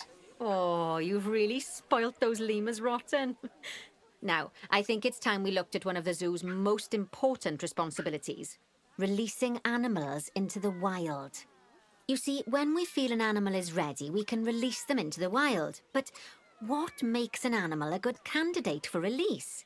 Well, their age is an important factor. I mean, we can't release an animal that's a juvenile, just as we can't release one that's gotten too old. They'll also need to be fertile. After all, the idea is to repopulate the wild, so the best candidates will have a high fertility gene. And together, the age and fertility of a candidate will determine how many conservation credits we'll be rewarded when we release them. Now, conservation credits are vitally important. They're the lifeblood of your zoo, because earning them allows you to adopt even more animals. And what's more, the animals you can adopt will be of a higher quality. So, with that in mind, let's pop over to our orangutan habitat. Orangutany. Orangutany to są tam. No. Okay, I'd like you to find Ageng, the Bornean orangutan in the habitat, and select him, please. You can either click through each orangutan in turn, or select the habitat barrier, go to the animals tab in the habitat information panel, and find him in the animals list.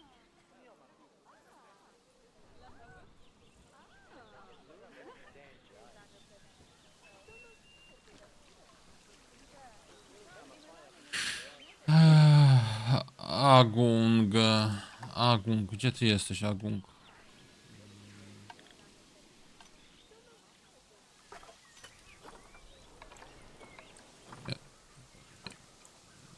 Agung. Wyrzutek, struktura płci. Można byłoby go wypuścić na wolność w sumie. Bo jest wyrzutkiem.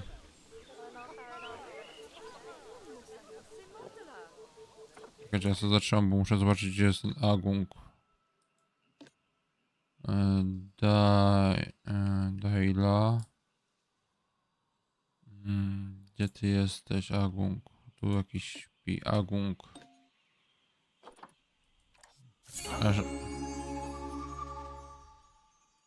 I know it's sad to see him go, but he'll be happy out in the wild. And he's a wonderful candidate for release. Okay. Young, strong, and fertile. Excellent work there. You've definitely got potential, you know. Dobra. Ah, I see you've been doing some homework. Although it hardly seems like work when you're learning about something as adorable as a ring-tailed lemur. I imagine I'd have got much better grades at school if there'd been less algebra and more aldebra. Tortoises. Okay, so far we've done a lot of work with habitat animals, but now it's time to learn all about exhibit animals. Let's build a brand new exhibit. I've marked an area for our new exhibit. How about we head over there? Lovely. Now let's build a new exhibit in the gap that's been left. Just add it to the building Vivarium. like we did with the research centre earlier. Then pop it into the gap.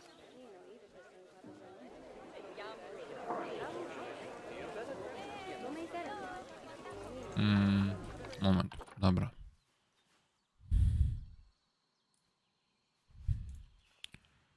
To trzeba tutaj zmieścić to cholerne wiwarium.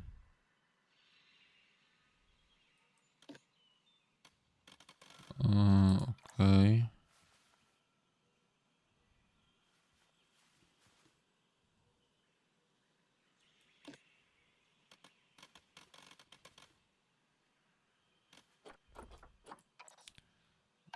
Pierdziele.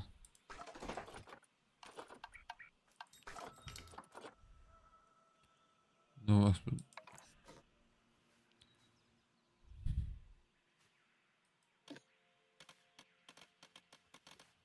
się ono chce postawić tu, kurwa, myślisz, tak? Perfect. O, The dobra. next thing to do is Jak adopt nie an zamknie, exhibit to nie animal będzie, to go nie? in there. How about a Gila monster? Open up the exhibit trading section and adopt one.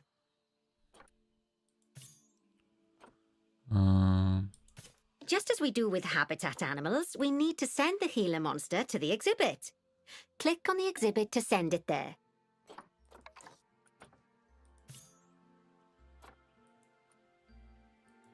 When you send an animal to an exhibit, it'll automatically be given the correct setup. But that doesn't mean it's completely ready for them. So let's finish it off. Dobra. We'll start by adding some enrichment items.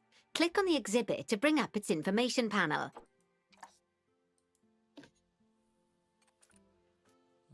Dobra. Good. Now click on the Layout tab. As I'm sure you know by now, you can unlock more enrichment levels by having one of your vets do some research. Now we'll also need to set the temperature and humidity in the exhibit. These are vitally important for keeping our Gila monster happy and comfortable. Click on the Climate tab. Here you can see the Gila monster's desired temperature and humidity.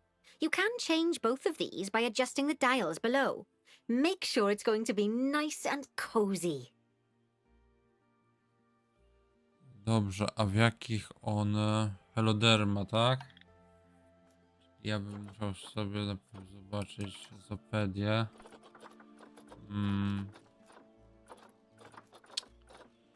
W Zopedii... Heloderma arizońska.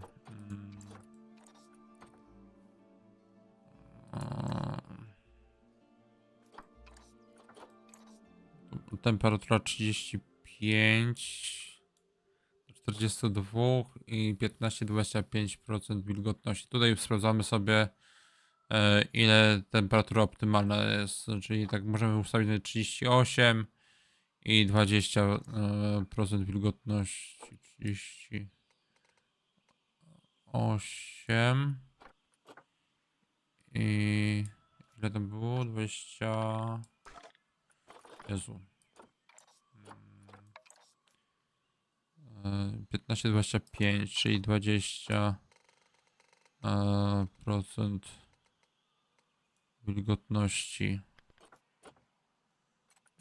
Okej.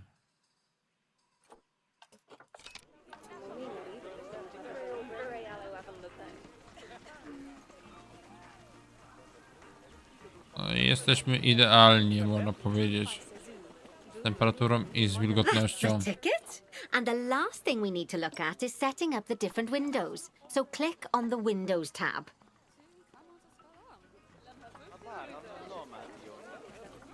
You can edit and customize any of the windows on an exhibit.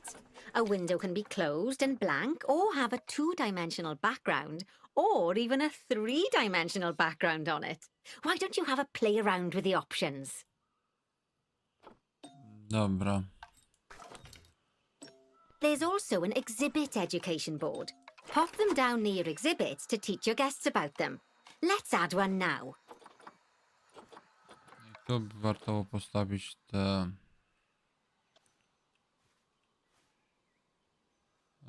tylko tak.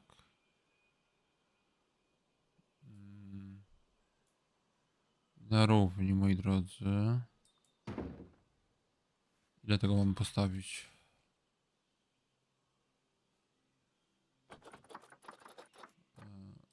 Okej.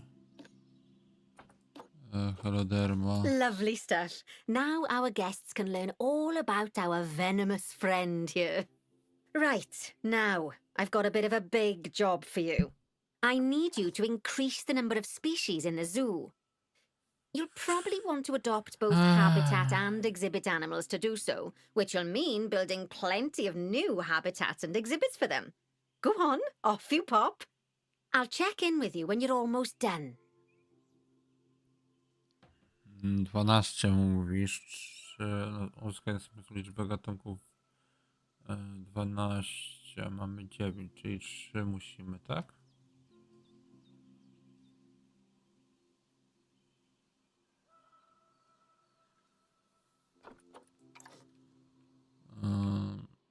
Można byłoby tutaj zrobić jakieś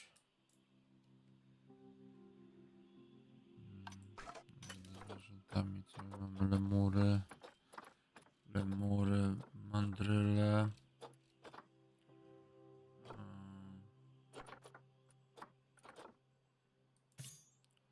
karłowate, zachodnie, tapiry.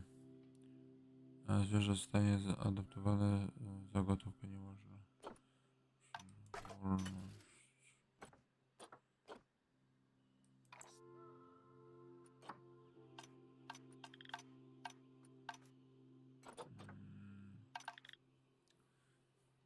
Trzy gatunki musimy wymyśleć. Możemy iść za ten, tylko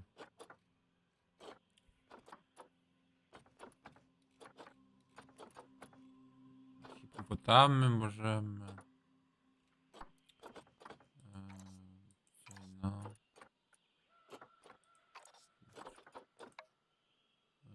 Za gotówkę.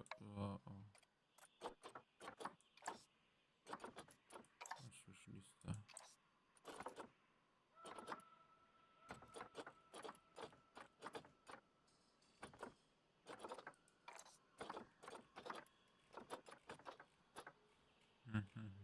Trzy gatunki.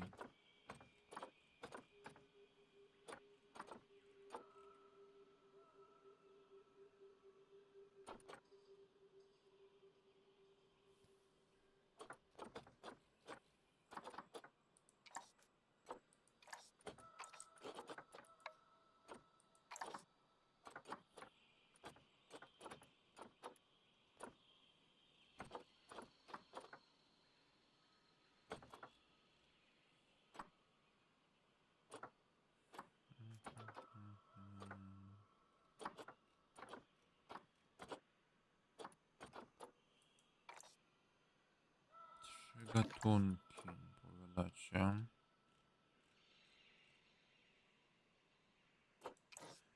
Trzeba było zrobić tak, tutaj jakąś ścieżkę. Zacząć od ścieżek. Żeby to jakoś rozsądnie. To jest taki teren, powiedzmy sobie szczerze, już chyba przygotowany pod nasz temat, bo tu jest dla pracowników i tu jest dla kogo? Dla zwiedzających.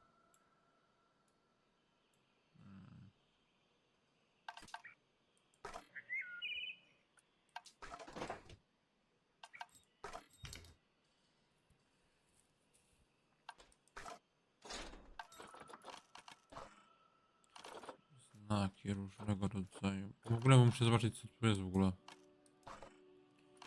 Stojące znaki. Takie. Znaczenia gatunków. Tu można gatunki sobie brać. Informacje.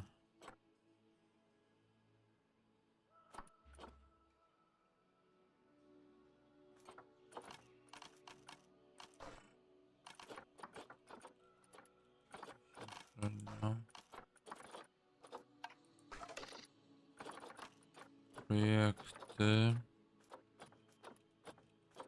różnego rodzaju.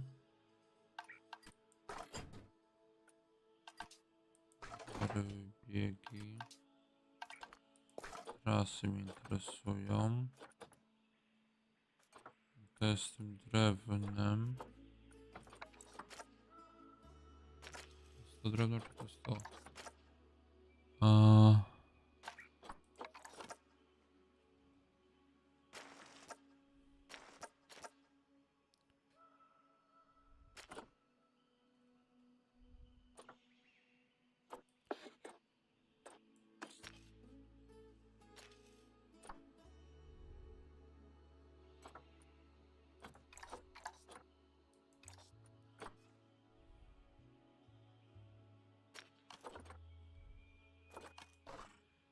Co mamy? A takie te pracownicze ścieżki.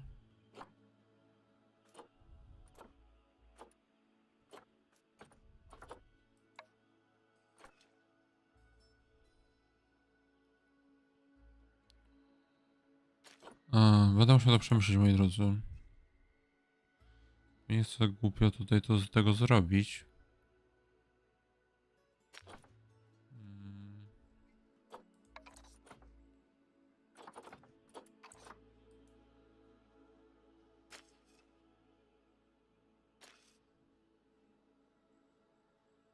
To by poszło.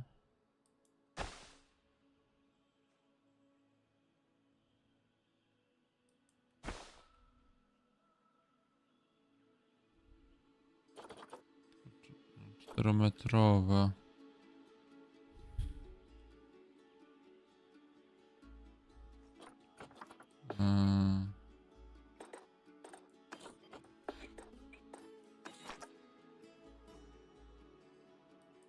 To iść tak. Tak.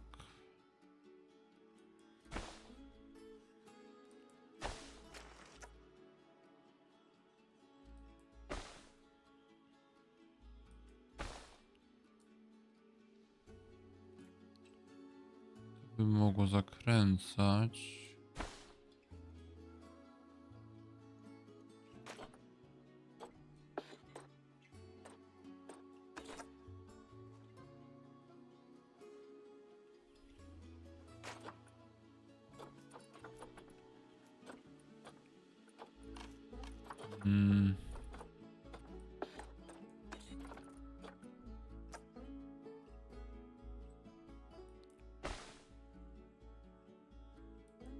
Tak.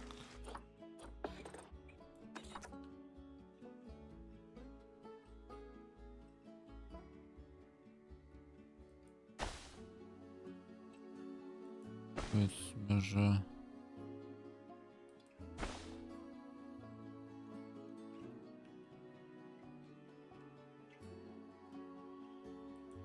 Tu byłaby ta ścieżka.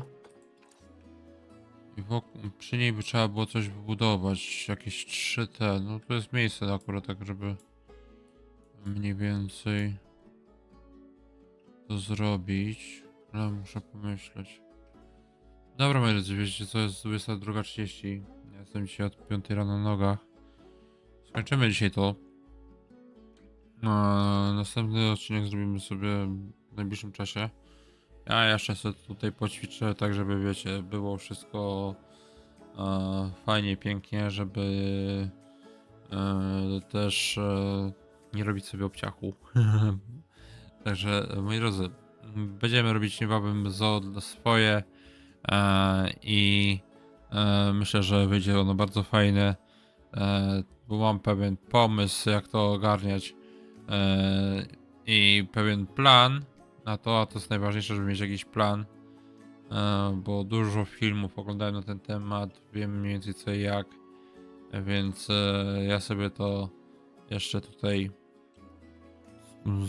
złożę wszystko do kupy i na pewno stworzę coś fajnego i ja wam to też zaprezentuję w następnym streamie.